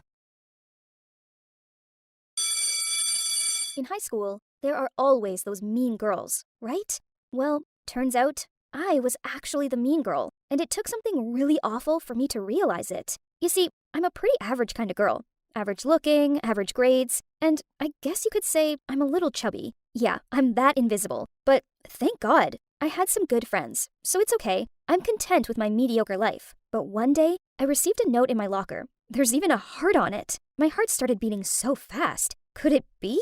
I read on and couldn't believe it. It was from a guy called Dave, and he was confessing his feelings for me. He even left his phone number. I was stunned. And then I got to the bottom of the note, and reality hit me smack bang in the face. I'll be waiting for your call, Sarah. It wasn't for me. It was for Sarah. Of course it was for Sarah. All the boys fancied her. And who wouldn't? She was the prettiest girl in school. Plus her locker was right next to mine. So he just made a mistake. I was about to pop it in her locker when I saw her walking towards me. I tried to hide my disappointment that the note hadn't been for me. It drove me crazy to see her bouncing towards me with her blonde, curly hair and gorgeous smile. When she saw me, she started making small talk and even complimented me on my cardigan. It was so weird. What's so good about that to talk about? Was that compliment a kind of sarcasm or something? This Angela girl always gave me uneasy feelings. I bet she's that type of mean girl that's just being nice to your face, then later comes home and puts your name in her burn book. After she walked away, I scrunched up the note and threw it in my bag.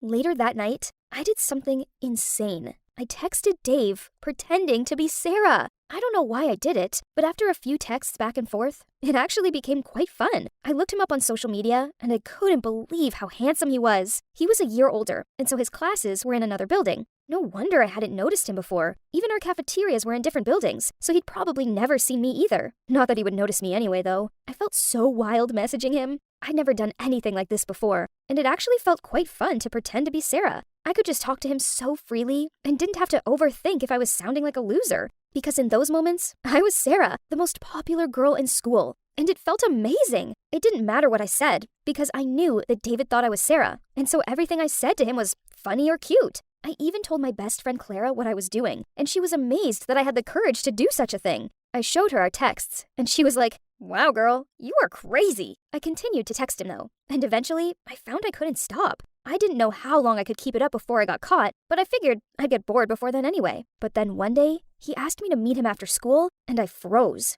Obviously, I couldn't meet him, nor let him approach the real Sarah in real life. So I made up some excuse about how my parents were super strict, and I'd get in trouble if anyone saw us. But he insisted, saying he had a gift for me. So I told him to leave it on top of the vending machine for me instead. To my surprise, he thought this was a really romantic idea, and so he agreed. Throughout the next week, he left me a gift every day. One day, it was a small crystal in the shape of a rose. The next day, it was a book of poetry. That was sweet. I didn't expect such delicacy from a jock. And then he asked me to meet him at the basketball game that Friday. He sounded so serious. I guess his patience had run out. Well, of course, it would be too absurd to go to the same school, but didn't see each other at all for 2 weeks straight, right? I had no other choice but to agree. But then, the panic kicked in. It was the finale of a big tournament at school, so everyone was going. And Sarah will be there too. And if Dave saw her, no, it would just be a disaster. My life would be over if they knew what I'd been up to. I asked Clara what I should do, and she was like, "What? You haven't ended that catfishing thing yet? You need to tell him now, before it's too late."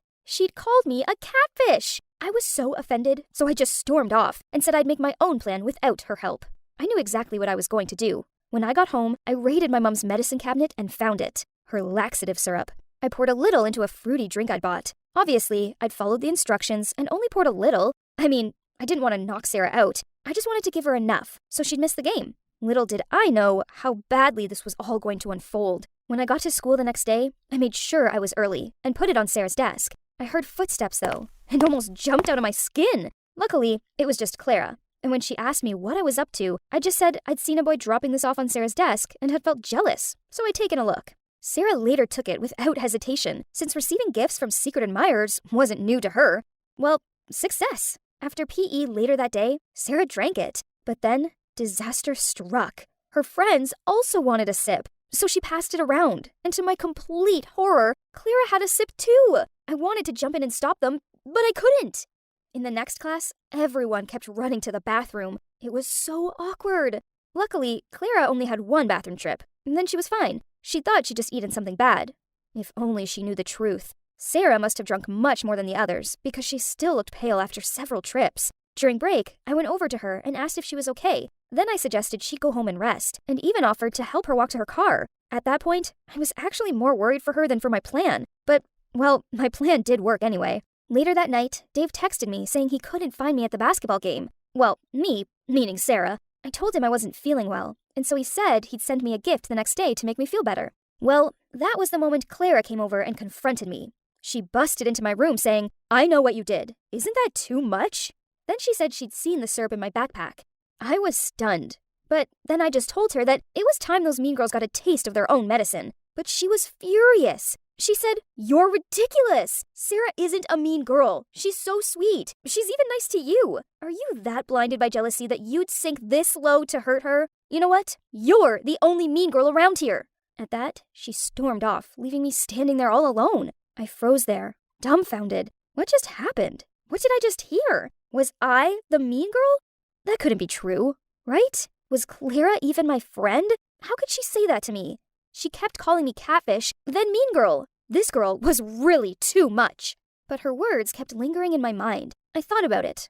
Sarah really had never done me any harm. So why was I being so mean to her? It wasn't right of me. That night, I couldn't sleep. I felt so guilty. I'd really let things get out of control. Why was I even doing this? It's not like I even really liked Dave. Sure, it felt nice to have a cute guy talking to me, but he was only talking to me because he thought I was Sarah. I didn't know what I was trying to do anymore. The day after, Dave had left a new gift box on the vending machine. I kept looking at it and wasn't sure if I should take it. But then suddenly, a guy noticed it, took it down, and saw it was addressed to Sarah. Then he quickly ran to class and gave it to her. It all happened so quickly, I didn't even have time to react. I ran after him to see what would happen next.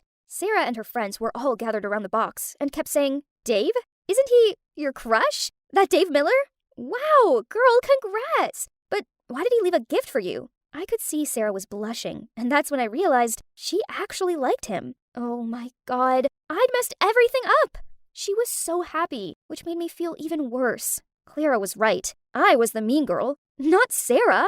I had to act quick before Sarah found Dave and they both discovered the truth. I texted Dave and asked him to meet me at the park in secret. As soon as I arrived, I could see he was there already, excitedly waiting. I hid behind a tree from afar and called him, and then I asked him to let me explain first. I told him I wasn't Sarah, and that I'd been doing this because I was just tired of feeling like a loser.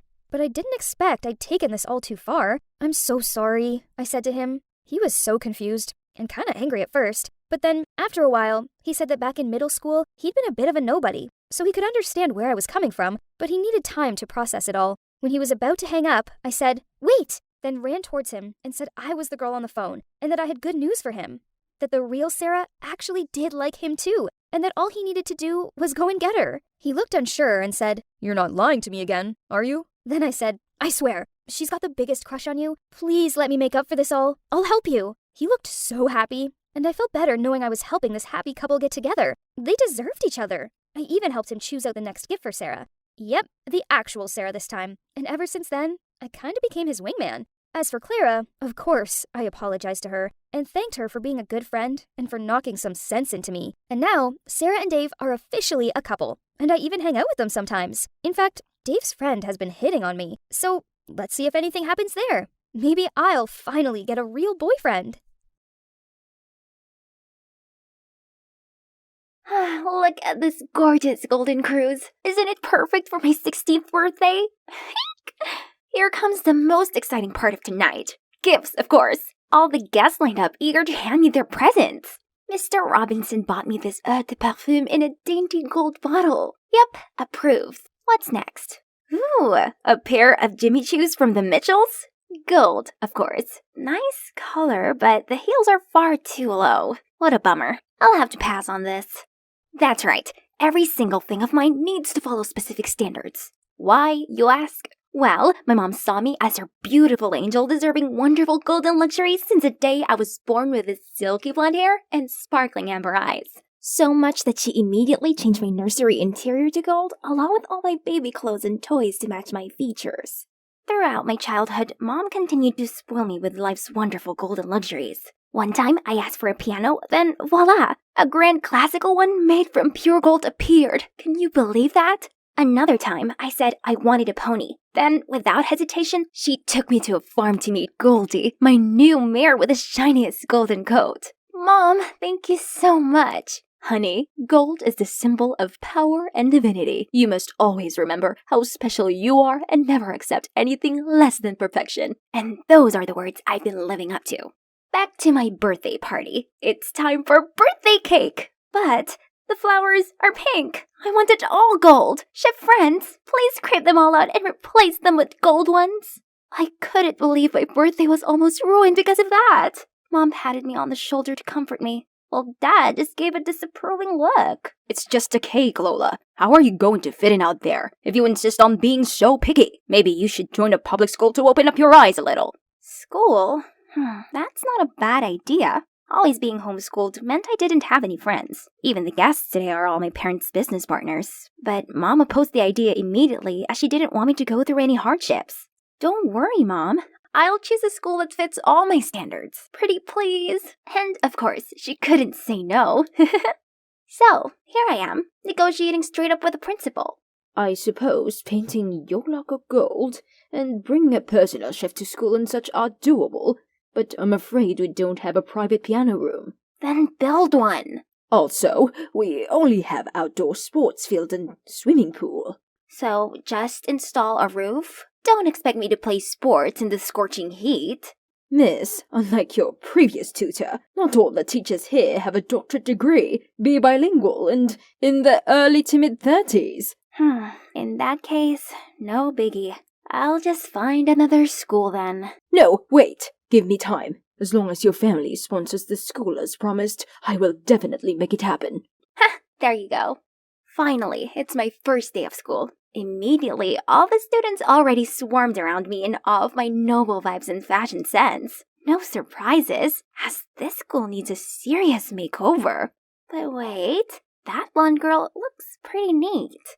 Ooh, she even carried a yellow Chanel classic flat bag. What a coincidence. Mine's a limited edition. I went to talk to her right away. Her name's Beth, and we just naturally clicked after a brief chat about fashion and cosmetics. Seemed like I found myself an amazing bestie.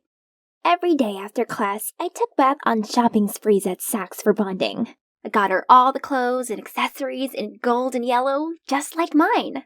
I even talked her into bleaching her hair to be bright as mine. We're basically twins now. There's just one problem. Wherever we went, the boys followed.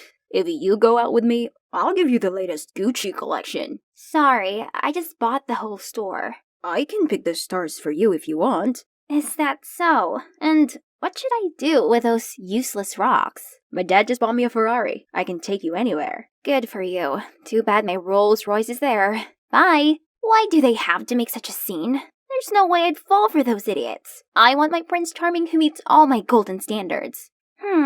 How about just letting everyone know my ideal type? Then I can suss out the pyrite from the real deal boyfriend material. With no time to waste, I created an Ask Me a Question story on IG and asked Beth to cooperate. Now all I have to do is to list my requirements. The next morning at school, all of the dorks finally left me alone. Oh, except for this guy. Hey, Sugar Plum, I can be the man of your dreams. So, this is Josh, captain of the soccer team. Also the hottest boy here. It seemed he met all of my standards. Is he my perfect missing piece? I was dead wrong. During our date, he blabbed on non-stop about how terrible it was for him for being too rich and too handsome. Ugh, how I longed to shove the steak right into his mouth and go home. But I suppose he did meet my high standards, so maybe I should give him another chance. The next morning, during PE class, Beth dashed toward me, holding a super-duper stinky shoe? Lola, Josh lied to you. He's not 6'4". Look at this nasty hiding crease insole. He's only 6'3". Ew, gross. Babe, I'm sorry. I only did it because— That's enough. Take this stinky shoe away from me. We are over. And so my quest to find true love is at a dead end. Again. Yet, surprisingly, luck had smelled on me once more. Later that day, I came to the practice room as usual when my favorite piece of music reached my ears. Oh my, what a heavenly sight! All of a sudden, I felt my heart skip a beat as I unconsciously walked toward that boy. Seems like someone has a really good taste in music. And your skills? Not so bad either. Well, as long as you open your heart to feel its soul, not just learn the notes. Then he stood up and walked away, not bothering to look back at me once. That was a bit snobby, wasn't it? Yet, strangely, I stood there dazed. But wait, who am I to swoon that easily? Let's see if he met my standards first. Beth helped me to find out more about him. Turns out he's Connor, the new transfer student who's trying out for the basketball team. So, I immediately went to Ken, the captain, and whispered in his ear, asking him to come up with an excuse to make Connor get a physical exam. At my personal doctor's office, of course. The result is finally in. Natural blonde, no baldness, check. 6'5", definitely without hiding crease insoles, check. White teeth, no cavities, check. Wow, he ticks all the boxes. Then I rushed to the principal's office, asking him for Connor's school report, and it was impressive. He's always in the school's top 2, actively takes part in extracurricular activities, and he even won a prize in the national basketball competition. Oh my god, he's perfect. But wait, there's one condition left. This should be easy. Just a little higher. Higher. Ah, there they are. But these girls were way too obsessed over his abs. Those are mine, okay? That's right. There's no doubt that Connor is my Mr. Right.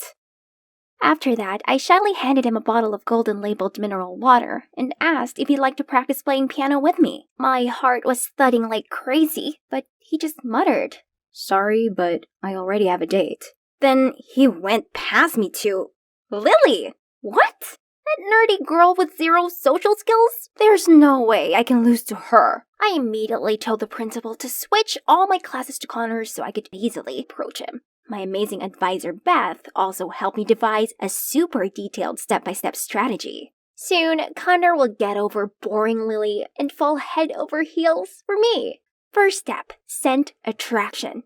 Beth told me that Connor loves this no-brand perfume, so I sprayed a bunch of it on and confidently walked into class. But why do people keep sneezing so much? Even Connor was also frowning and holding his nose. Hey Lola, you didn't shower this morning, did you? Spraying a whole bottle of cheap perfume won't help.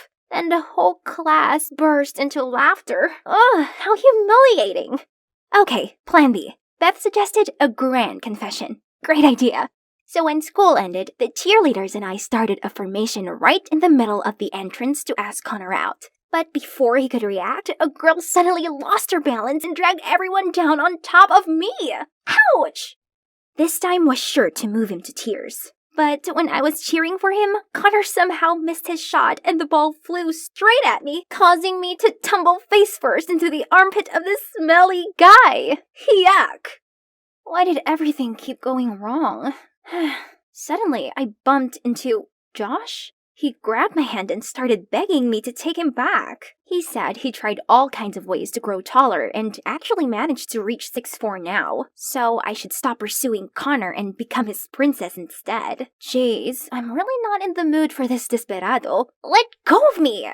I then ran into Beth while leaving. She came to tell me that she figured out another way to make Connor mine. It seems like he's really into Lily. We have to separate them. So, I called Lily to a corner and told her as long as she stayed away from Connor, I would buy her whatever she wanted. You know, not everything can be bought. Connor isn't interested in you, so you'd better give up. You're just annoying him. What? I didn't expect quiet, nerdy Lily to say that to someone as lustrous as me. Lily's words had been bothering me all day. Was I wrong to continue pursuing Connor? Suddenly, someone ran past the window and splashed an entire bucket of paint onto Lily. I sat there baffled at what had just unfolded, when Connor immediately took his jacket off and covered Lily up. You're behind this, aren't you? You've really crossed the line. Stay away from us. Wait, he thought I did that? It's true I didn't like Lily, but I just wanted her to stay away from him. I never wanted her to be covered in ghastly purple paint. But the worst was yet to come, as the next day, Connor arrived at school with pitch black hair. Your beautiful hair. Why did you ruin it? But Connor just tutted at me and tried to pull Lily away. You know, there's so much more to Connor than his hair color. Do you even like him for him, or just because he happened to meet all of your absurd standards? If you're really into him, why not change your standards for him? I was speechless. Lily was right. I really thought all those standards were enough to make up an amazing boyfriend. Then I realized how Josh had what it takes. Still, I didn't want him. I only wanted Connor. Let's go, Lily. Someone this naive and spoiled will never understand what true love is. Leave her to her scheming. Wait, why do you keep insisting that I'm the one who harmed Lily? Drop the act. I know that paint stunt was just one of your many dirty tricks. Beth's already sent me the video where you failed to bribe Lily. Huh? Beth? Why did she do that? I was still clueless when suddenly the principal called Beth to his office. I rushed there to find out the culprit splashing paint on Lily was caught, and he revealed that the mastermind was Beth. At first, she tried to deny it, but when the boys showed us their texts about the deal, she had to tell the truth. You stole everything from me. Before you came here, I was the it girl, but now people only see me as your replica. Why are you so obsessed with that hideous golden color and your stupid standards? I can't believe Josh actually likes you, while I was the one by his side when you dumped him. Huh? So Beth liked Josh all this time? She even accepted to date him in secret. But turned out Josh only treated her as a side piece while he tried to win me back. If I can't have Josh, you can never have Connor. Unbelievable! So all this time, I'd let a fox guard the geese. I couldn't bear this place any longer, so I skipped class and went straight home. That night, on seeing how upset I was, Dad came to comfort me. I cried and told him all about my love life and friendship troubles. Honey, maybe it's time you saw others differently. Those standards don't mean anything. You should open your heart and allow yourself to see the good in people. Dad was right. I was so dead set on them that I couldn't see the true nature of the people around me. I chose Beth and Josh based on those standards, but both of them let me down. Meanwhile, Connor deliberately broke them, yet I couldn't shake him from my mind. The standards were like my music sheets. I played each note correctly, but I was so caught up in the practical side of it that I'd forgotten to embrace the soul. So the next morning, I went to apologize to Connor for the troubles I caused him and Lily. I just want you to know, I really like you, no matter what color your hair is. But may I ask you one question? What is it about Lily that you like so much? What? You think I'm dating Lily? She's my cousin. Uh-oh, this is so embarrassing. But wait, in that case, does that mean I still have a chance? Do you remember when you were 10, you participated in a children's piano contest? A gold necklace was stolen from the hotel you were staying at. Yeah, I just have a vague recollection about that incident. The suspect was a blonde boy, a female employee's son, but I noticed the necklace peeking through a man's pocket instead. Leave the boy alone! This man is the thief! So that kid was Connor? He was grateful and super impressed with the innocent and righteous girl back then that he recognized me right away the day we met again. However, when he saw how cocky I was, he thought I'd changed for the worse and ignored me. Now I see the admirable girl I know is still there after all this time, so I wouldn't mind if you start getting to know each other anew. Really? Wish me luck this time, you guys. I was planning a bank robbery with these dudes I hired online. They claim to be ex-criminals, so it's going to be a big haul. We identified the subject, ran through the script one more time, and then headed to the bank. But when we got there, I was speechless! Hi, my name is Jolie. Wondering how I ended up robbing a bank? Come on, I'll take you on a wild ride. I come from a happy family with a mom and dad who always showered me with unconditional love. In fact, they were so perfect, I don't think they'd ever argued about anything. Growing up, I was taught to be a good person and prioritize school for future careers. I did just that, and they were so proud. But then one day, I came home to shocking news. Mom and Dad were getting divorced. But why? Honey, this was the best for both of us. We're just not that compatible. Not compatible? Did you just figure it out overnight? Sweetie, I know this is hard, but we're gonna be okay, I promise. No, we're not. We're a broken family and you just act like it's nothing. Do you even care at all? Days later, I still couldn't get my mind off it, until I passed by this restaurant and saw a familiar figure. Was it Dad? Holding hands with a strange woman? What the freak? Dad's been cheating on Mom? I immediately dashed home to tell Mom, but when I got there, I didn't have the heart to break it to her. Mom, you okay? It's just that the divorce has been hard on me. I respect your dad's decision, but this is really hard for me. You're the only family I got now, Jolie. No, she's wrong. I won't let her be this brooding ex-wife of Dad. I'm gonna get him back to her, once he sees how his beloved daughter is being affected by this divorce. So the next day, I went to the park and picked the flowers in public. Well, not exactly, but it's bad, right? Then I crossed the street when the sign said stop, but the policeman didn't even bat an eye. Hello? I'm breaking the law over here. Okay then, Mr. Whitman's restaurant we go. I didn't order anything, but just drew all over his wall, in chalk. Well, you don't want it to stay forever, right? But Mr. Whitman appeared and thanked me instead, as I gave him the best ideas to keep the kids entertained while eating in his restaurant. Ugh. Frustrated, I read the whole book at the bookstore without paying, littered in public, and even kicked some trash cans over, but nobody seemed to acknowledge my bad deeds. So I binge-watched some crime movies to activate my evilness. Aha! A robbery! That's why I hired those idiots. Gold Beach Bank and Trust, not Gold Beach the hat shop, you imbecile! Sorry, my mistake. We went ahead with the robbery anyway and managed to steal a bunch of hats, and I made sure to accidentally drop my wallet with my ID inside. The next day, I came home from school to see the store's owner raging at Dad, accusing him of bad parenting. But Dad stayed oddly calm and just paid for all the hats I stole. What? Go get ready. You and I are going to dine out tonight. There's someone I want you to meet. Let me guess. It's the side chick I saw the other day. Jolie, this is Aurora. I'm your dad's friend. Aurora, we should tell her. Oh, drop it! I knew already. You two have been having an affair, haven't you? Jolie, watch your words. Why? Because it's the truth? Dad was about to say something, but Aurora stopped him. I can't believe you do this to Mom.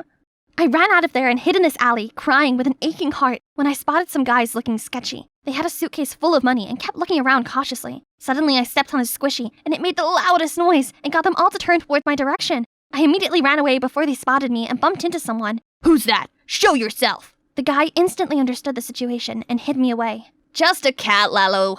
After the gang left, I stepped out to thank him, and my, such a heartthrob. I was going to offer to repay him, but he just brushed it off and walked away. So freaking cool! Later, I got home and saw Mom packing. She said she'd move out soon, and Dad didn't even stop her. Suddenly, I noticed something. Pictures of Mom and Aurora! Mom, you know this woman? Aurora? Yeah, we've been friends since middle school. Friends? She's not your friend. She and Dad have been having an affair behind your back. It's really over, isn't it? No, Mom! You need to stand up for yourself. If you don't do anything, then I will. There's only one way now. Get the school involved. If they see a straight A student like me suddenly turn rebellious, they'll talk some sense into Dad, right? But of course, I need to make sure my bad deeds are legit this time. Suddenly, I noticed everyone buzzing around. Oh my god, did you hear? We got a new transfer student, and he's got such a bad boy vibe. Tell me about it. He's been the hottest topic ever since he got here. Oh my god, he's coming this way. I turned around and my jaw dropped. It was the guy I met yesterday. Suddenly headed straight to me. There you are. You're looking for me? No, but I'm just tired of people surrounding me. Let's get out of here. So, transfer student, huh? What happened to your hair? Just thought I'd change it up a little. You know, more appropriate for school. Wait, aren't you like some kind of bad boy? Why are you following the rules? I got a bit of a reputation, but I'm ready to change my ways. No, good guys finish last, didn't you hear? That's why I'm trying to change too, to spice things up a bit. So, please, teach me to be a delinquent. If you want it that bad, then sure. Yay! Thank you! You're gorgeous, man. Ooh, and a jacked bod, too. Tyler and I started my new rebellious plan. Okay, show me what you got. I immediately went straight to a group of nerds, slammed my hand on the table and snatched a guy's burger and started mooching off it. Here's some fries. Did your parents starve you? No! I immediately stood up and left, and saw Tyler, who was laughing at me hysterically. That's your idea of being mean? I know I'm bad, that's why I need you to enlighten me. Tyler then taught me some pranks, and it was hilarious! We kept the door shut with 20 different locks and enjoyed seeing the teacher struggling to crack them all open. Got the screen to show a bunch of memes during class, then played a bell ringing sound every 15 minutes, confusing everyone. The cherry on top was to get loads of adult diapers shipped to our beloved principal, cash on delivery. When the principal asked who did it, I proudly took the fall. Do you care to explain yourself?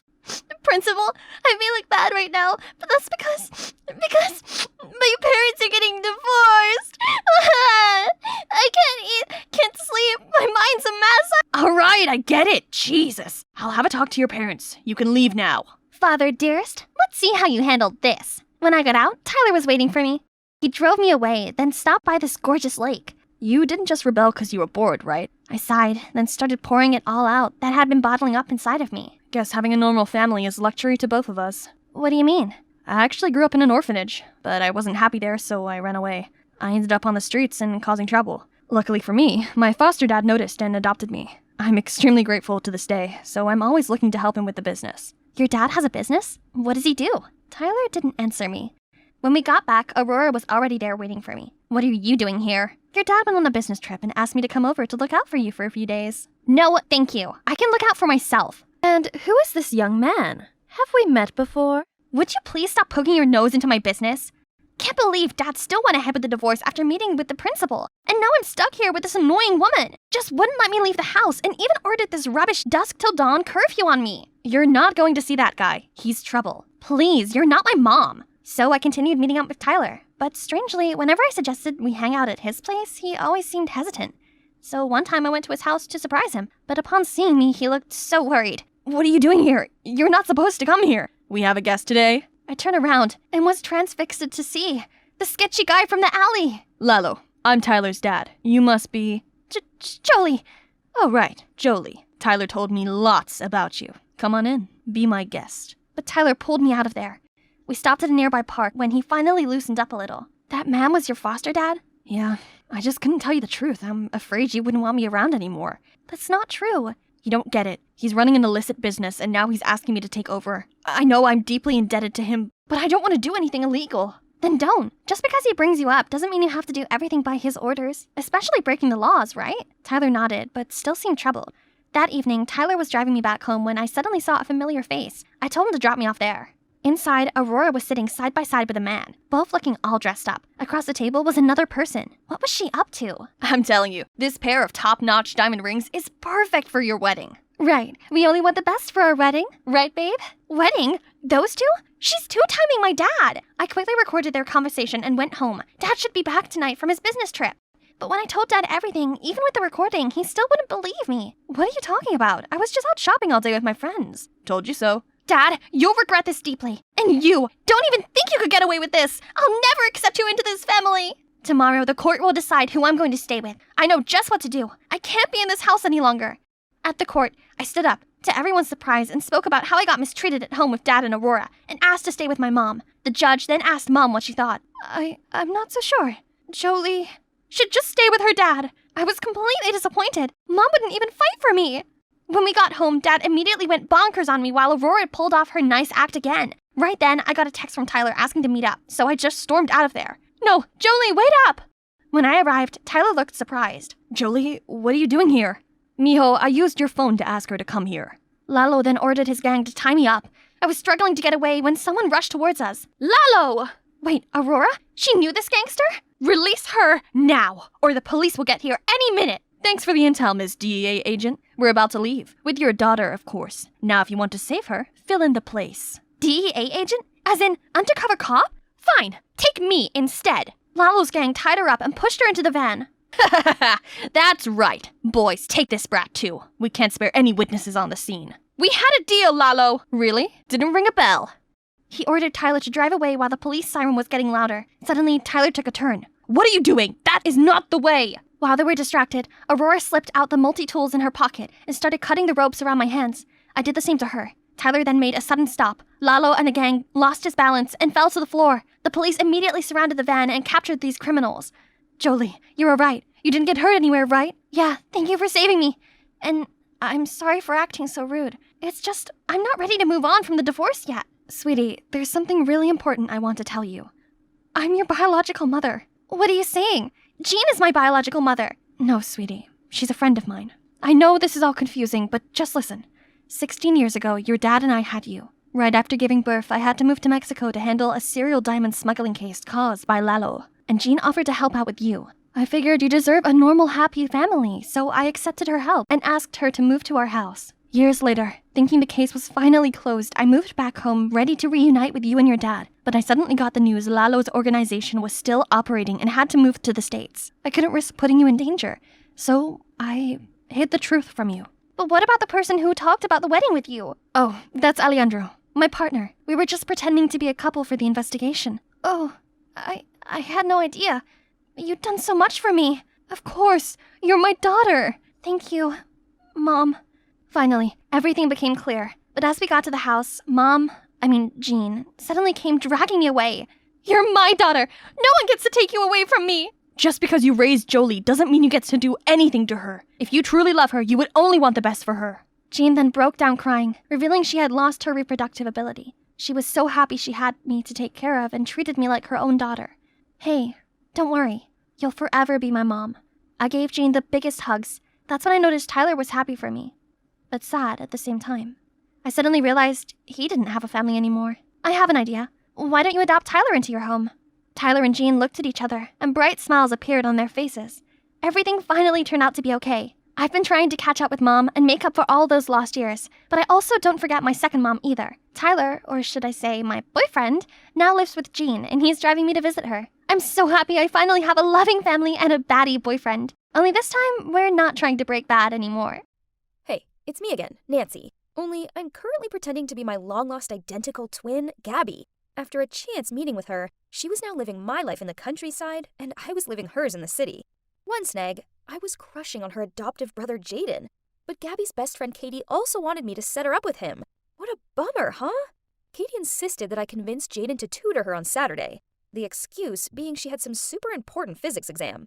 So, with my most enthusiastic voice, I went to ask him to help her. And surprisingly, Jaden found it a great idea. You should sit in too. Dad will be so stoked if you manage to get something above an F next time. Oh wow, Jaden is just the sweetest. I don't get why Gabby complains about him. So, as planned, at 3 p.m. sharp, Katie appears at our door, wearing this flashy, off-the-shoulder dress that would have best suited a nightclub or something. Upon seeing her, Jaden chuckled and said, "Oh, what's the occasion?" Katie blushed and smiled back. But before she could speak up, I chimed in. Katie's afraid your physics class would be too boring, so she wanted to add some colors. Jaden laughed and told us to follow him upstairs to study. Katie obviously wasn't happy with my ad-lib. She frowned at me and mouthed, "What the heck was that?" And I just gave her 2 big thumbs up and acted as if I was being an amazing wing girl. We sat around a desk and Jaden started to explain physics stuff. This was so easy, but Katie kept leaning in closer to him and asked him some dumb questions while playing with her hair. I swear, the hair twirling was an act, but her not understanding any of these symbols was real. I soon got tired of playing dumb, so I jumped in and explained it instead, and Jaden looked impressed. Okay, this was fun. Katie shot me a dirty look. Gabby, don't you have a manicure at 5? Then she kicked my leg under the desk. Stay. You're acing it. Jaden grinned at me. Those nails can wait. You're only 1 F away from Dad's tantrum, and I don't want to witness that. Then he turned to Katie. You should encourage each other to do better. Then we went back to the lesson. I could tell how furious Katie was, as she was crumpling up the edges of a page on her notepad. I was secretly celebrating my little win. Then my phone rang. It was Dylan, and he sounded kinda mad. Oh my god. I'd totally forgotten that Gabby had told me about today's big date at a fancy restaurant for their 6th-month anniversary. Oops. I didn't want to go on a date with Dylan and leave Jaden here with Katie. Ugh! But I couldn't let Gabby down, so I quickly changed outfits, grabbed the gift she'd bought for him, then left. I arrived at the restaurant to see him lingering about outside, looking sulky, so I had to make up some excuse. Sorry, honey, I just wanted to look good for you. Then gave him a kiss on the cheek. Yuck. He was wearing even more cologne this time. Inside, I feigned interest in the menu so I wouldn't have to talk to him. I didn't want to mess my sister's relationship up, but I had nothing in common with this guy. Suddenly, his phone rang out. Hang on, was that a Youngblood song? Sorry, babe. I forgot to put it back on silent. I love Youngblood. His new song is so catchy. We should make a TikTok to it. He gave me an odd look. But you always hate this kind of music. Thinking quick, I replied, I guess your music tastes must be rubbing off on me. He looked extra happy, then took my hand, which startled me a little, but that was a good icebreaker. I felt much more comfortable talking to him after that. Okay, so regardless of his clothes and hair, he was actually a pretty sweet guy, and it was obvious that he really cares for Gabby. We had a lot of fun, and then he dropped me off at home. And obviously, like any couple that had been dating for months, he went in for a kiss. And I started to panic again. For your information, I haven't had my first kiss yet, and I didn't want it to be with my sister's boyfriend. I gave him a kiss on the cheek again, then fake coughing. I told him the cold the other day hadn't worn off yet, and I didn't want to pass it to him. Phew. Luckily, he bought it. Then he just gave me a kiss on the forehead and wished me good night. Phew. It was such a day. I threw myself onto the bed and was about to call Gabby for an update when Katie called. She moaned at me for being unhelpful on her date. Then she demanded I rearrange another one to make it up to her. So, another tutor session with math? I suggested, with zero effort whatsoever. No thanks, I'm tired of it. Gabby, you literally did no help today. This is the chance to redeem yourself. I trust you. Then she hung up, leaving me at a dead end. So I phoned Gabby for advice, and she told me to book them at a date at Jaden's favorite restaurant or something. Then, Gabby must have noticed how unenthusiastic I sounded. She added, Oh, and Nancy, I know Katie loves to do the whole mean girl act, but underneath it all, she's actually pretty sensitive, and has always been a good friend to me. So please make this work for her. Okay, so I needed to be less Nancy and more Gabby, as Katie deserved to have a loyal, caring best friend. So I made a reservation, sent Katie the time and place, then told Jaden about it. And now I just sit back and let them meet up and flirt and, there's nothing I could do. It's not like I was going to stalk them or anything. But yeah, that's exactly what I ended up doing.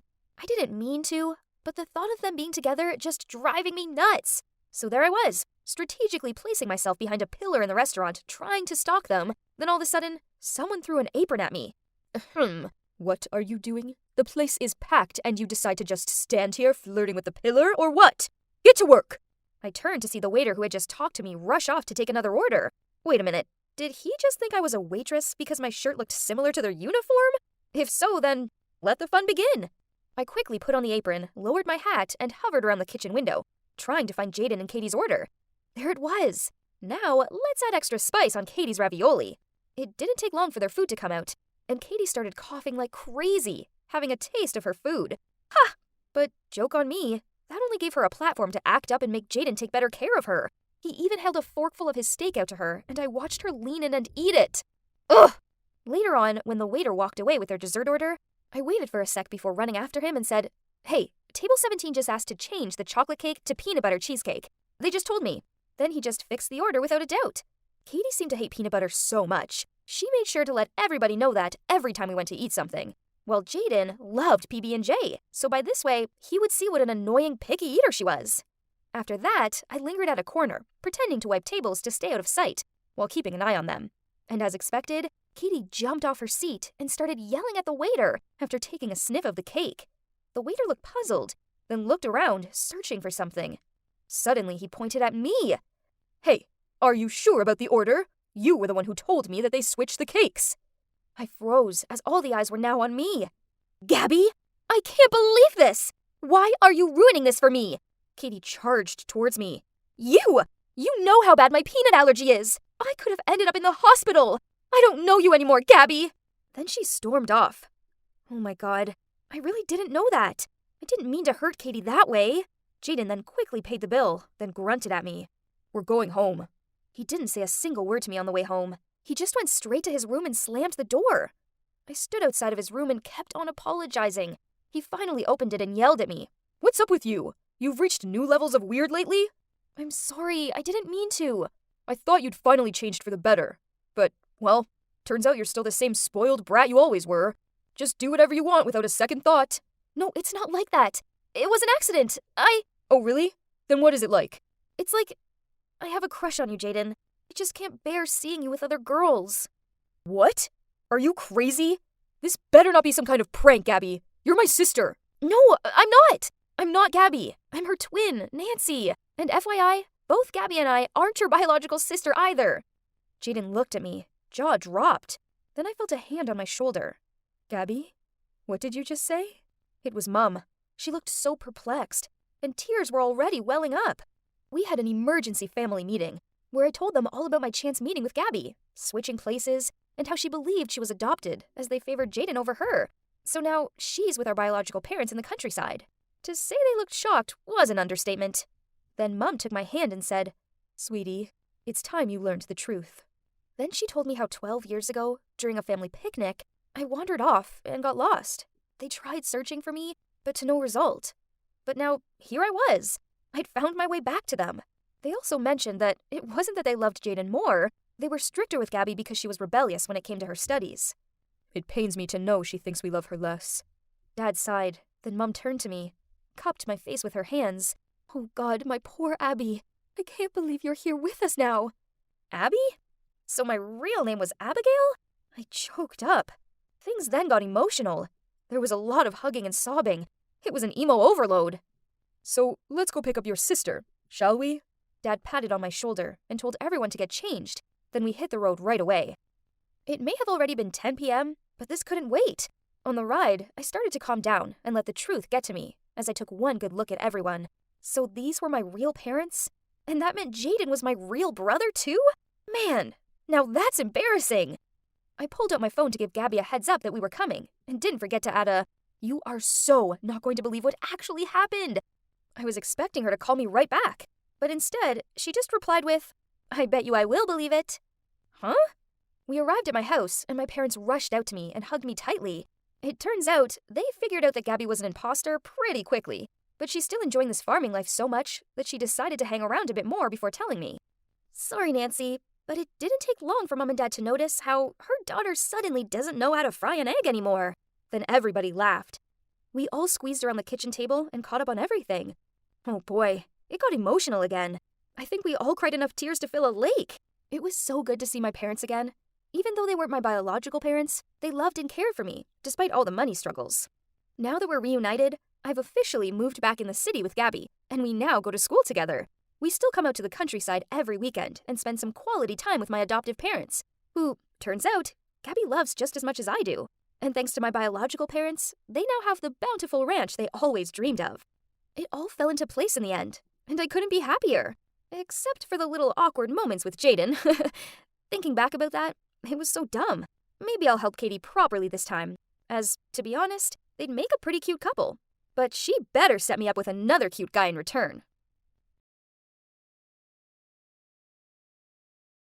Oh my God, Evan, let's get married on April 3rd. What? Are you serious? Yeah, look. Then she waved her phone in my face. On the screen was some article about choosing special dates to get married. It's 04/03/21. We could get married anyways, right? So why not choose a unique date? And you'll never forget our wedding anniversary. But babe, that's 3 days away. How are we going to arrange a wedding in such a short time? She jumped to her feet. We will marry on this special date. Then she ran off upstairs. She was kidding, right? As this idea was insane. Oh, by the way, that was Mila, my girlfriend. And I'm Evan, and we've been dating for over a year now.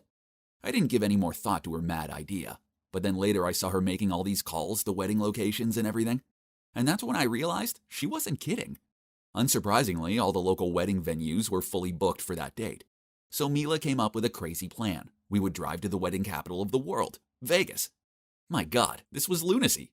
But Mila wouldn't take no for an answer, so it was settled. We were going to Vegas, baby. There's one problem. We live in Alaska, so the trip would take us about 2 days and 16 hours.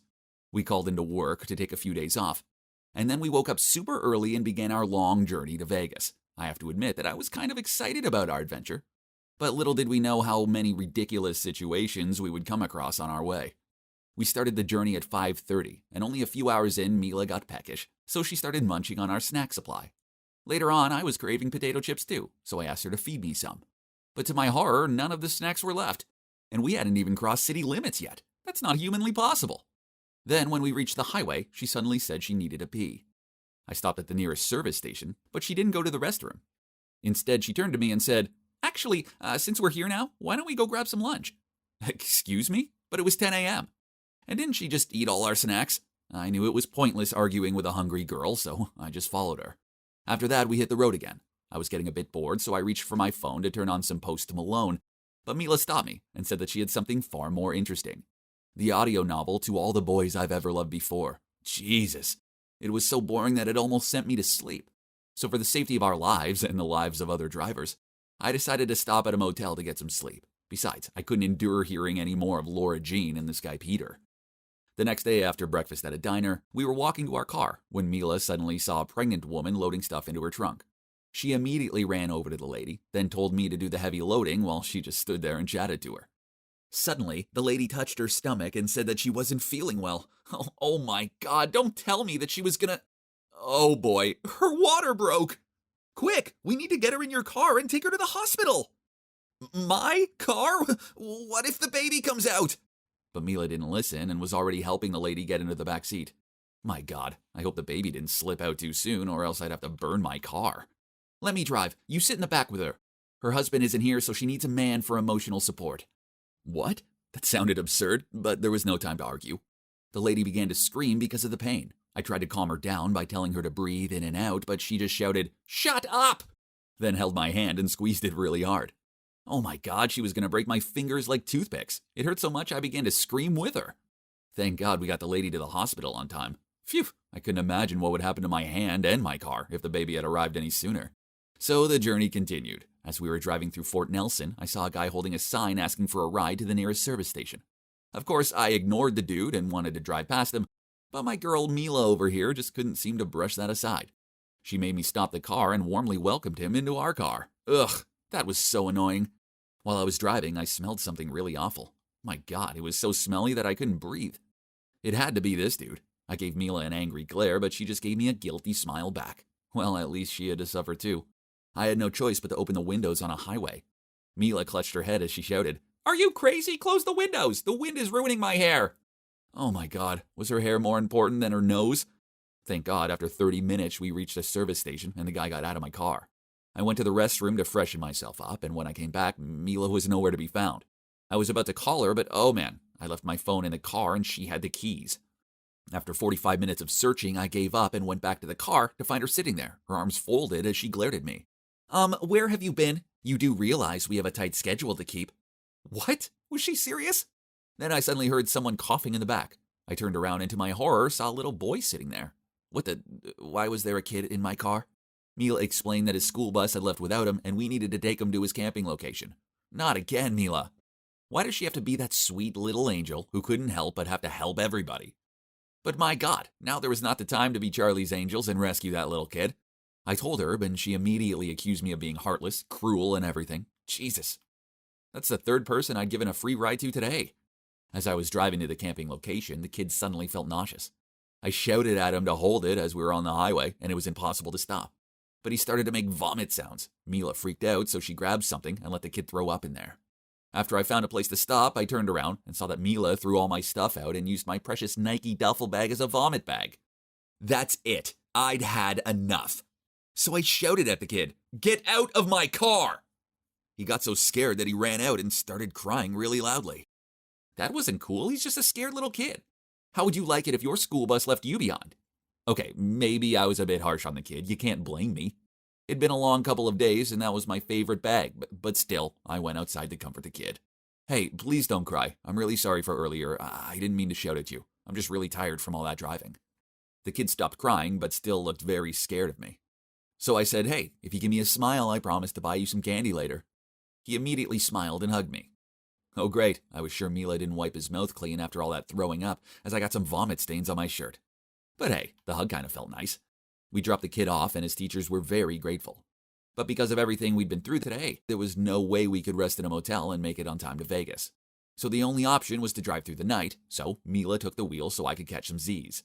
A honking sound startled me and I sat up and saw that we were going at a snail's pace. Mila, what's wrong? You're driving slower than my granny! I think we're lost. What? Why didn't she wake me up? Then, oh no, we suddenly heard a cop siren. And guess why we were pulled over? Yup, for driving too slowly in a 60-mile-an-hour zone. My God, I was freaking out. But Mila turned to me and said, just keep quiet and I'll do the talking. She opened the window and began to speak in a weird way. Hi, officer, did I do something wrong? Can I see your license, please? Oh yeah, absolutely. Here you go, officer good-looking. It's Goodlin. Oh, sorry, my mistake. Please don't look at my picture. I was having a bad hair day when I took it. Oh dear God, was she actually flirting with the cop? He looked at her license with a frown on his face. Oh no, we'd end up being locked up. Well, Miss Forrester, I think you look great in this picture. I'll let you off with a warning this time, but please be more careful. Driving at 20 in a 60-mile-an-hour zone is more dangerous than it sounds. Oh my God, thank you so much. Today must be my lucky day. I'm stopped by not only a very handsome but also kind-hearted officer. If I don't get married tomorrow, I will definitely get your number. My God, I think he gets it. After that, I didn't talk to her the whole night. How could she flirt with another man right in front of me? And now we had less than 16 hours to get to Vegas and get married. So we grabbed a quick breakfast from a diner, then carried on driving. On the plus side, we finally crossed the Canadian border. We were in Montana, baby. Then Mila turned to me and grumbled out, FYI, you forgot to close the window again? Anything could have crawled inside while we were at that diner. Ugh, was she serious? I didn't have the time nor the patience for this, so I just nodded to let it go. We sat in silence, but suddenly I heard squeaking. No way was that Mila. Oh my God, something must be in my car. I pulled over and looked in the back seat to see a skunk jumped out right at me. We both screamed and got out of the car. While I was trying to think of a way to get rid of it, Mila suddenly pointed. Do you realize the car is rolling down that hill? I turned around and the car was really moving. I must have forgotten to pull the handbrake. We chased after it, but luckily it rolled into a muddy patch. I looked inside and phew, at least the skunk had gone. I tried driving away, but the car made an awful sound and only seemed to sink lower into the mud. So I went outside to push the car, and Mila switched to the driver's seat, but then mud splashed everywhere. And when I say everywhere, I mean everywhere. I called out for her to stop, but guess what? She didn't hear me over the music, she just had to play. Unbelievable. While here I was, covered in dirt. But, well, as annoying as the loud music was, the weekend's blinding lights kind of boosted me up somehow, which made me push the car as hard as I could. And yes, it got out of the mud. I was tired, dirty, hungry, and I just wanted to get to Vegas in one piece. Was that too much to ask? I think God heard my prayers, because we made it to Las Vegas, baby. And it was 11:30 p.m. I had about 10 minutes to shower and change, but Mila insisted that we go straight into the chapel. My God, Mila. I looked like I'd been wrestling John Cena in a mud bath. We ran towards the reception, and when I looked at my watch, it was 11:45 p.m. Oh my God, I couldn't believe we made it. The past 3 days felt like 3 freaking months. Hi, it's 040321, and we're here to get married. The reception frowned at us, then said, Sorry, sweetie, but it's the 4th. Then she pointed at the calendar on her desk. Huh? Had we jumped time or something? Then I had a light bulb moment. Nevada is 1 hour ahead of Alaska. My God, we totally forgot about that. It was already April 4th. Mila looked devastated, and I was feeling a bit down about it too. But if I really had been a groom with this muddy look, I never would have dared look at the wedding pictures ever. Moreover, after everything we'd been through on this trip, I think it's best we get to know each other a bit more before we get married. I'm already happy with what we're having right now, so no need to rush, right?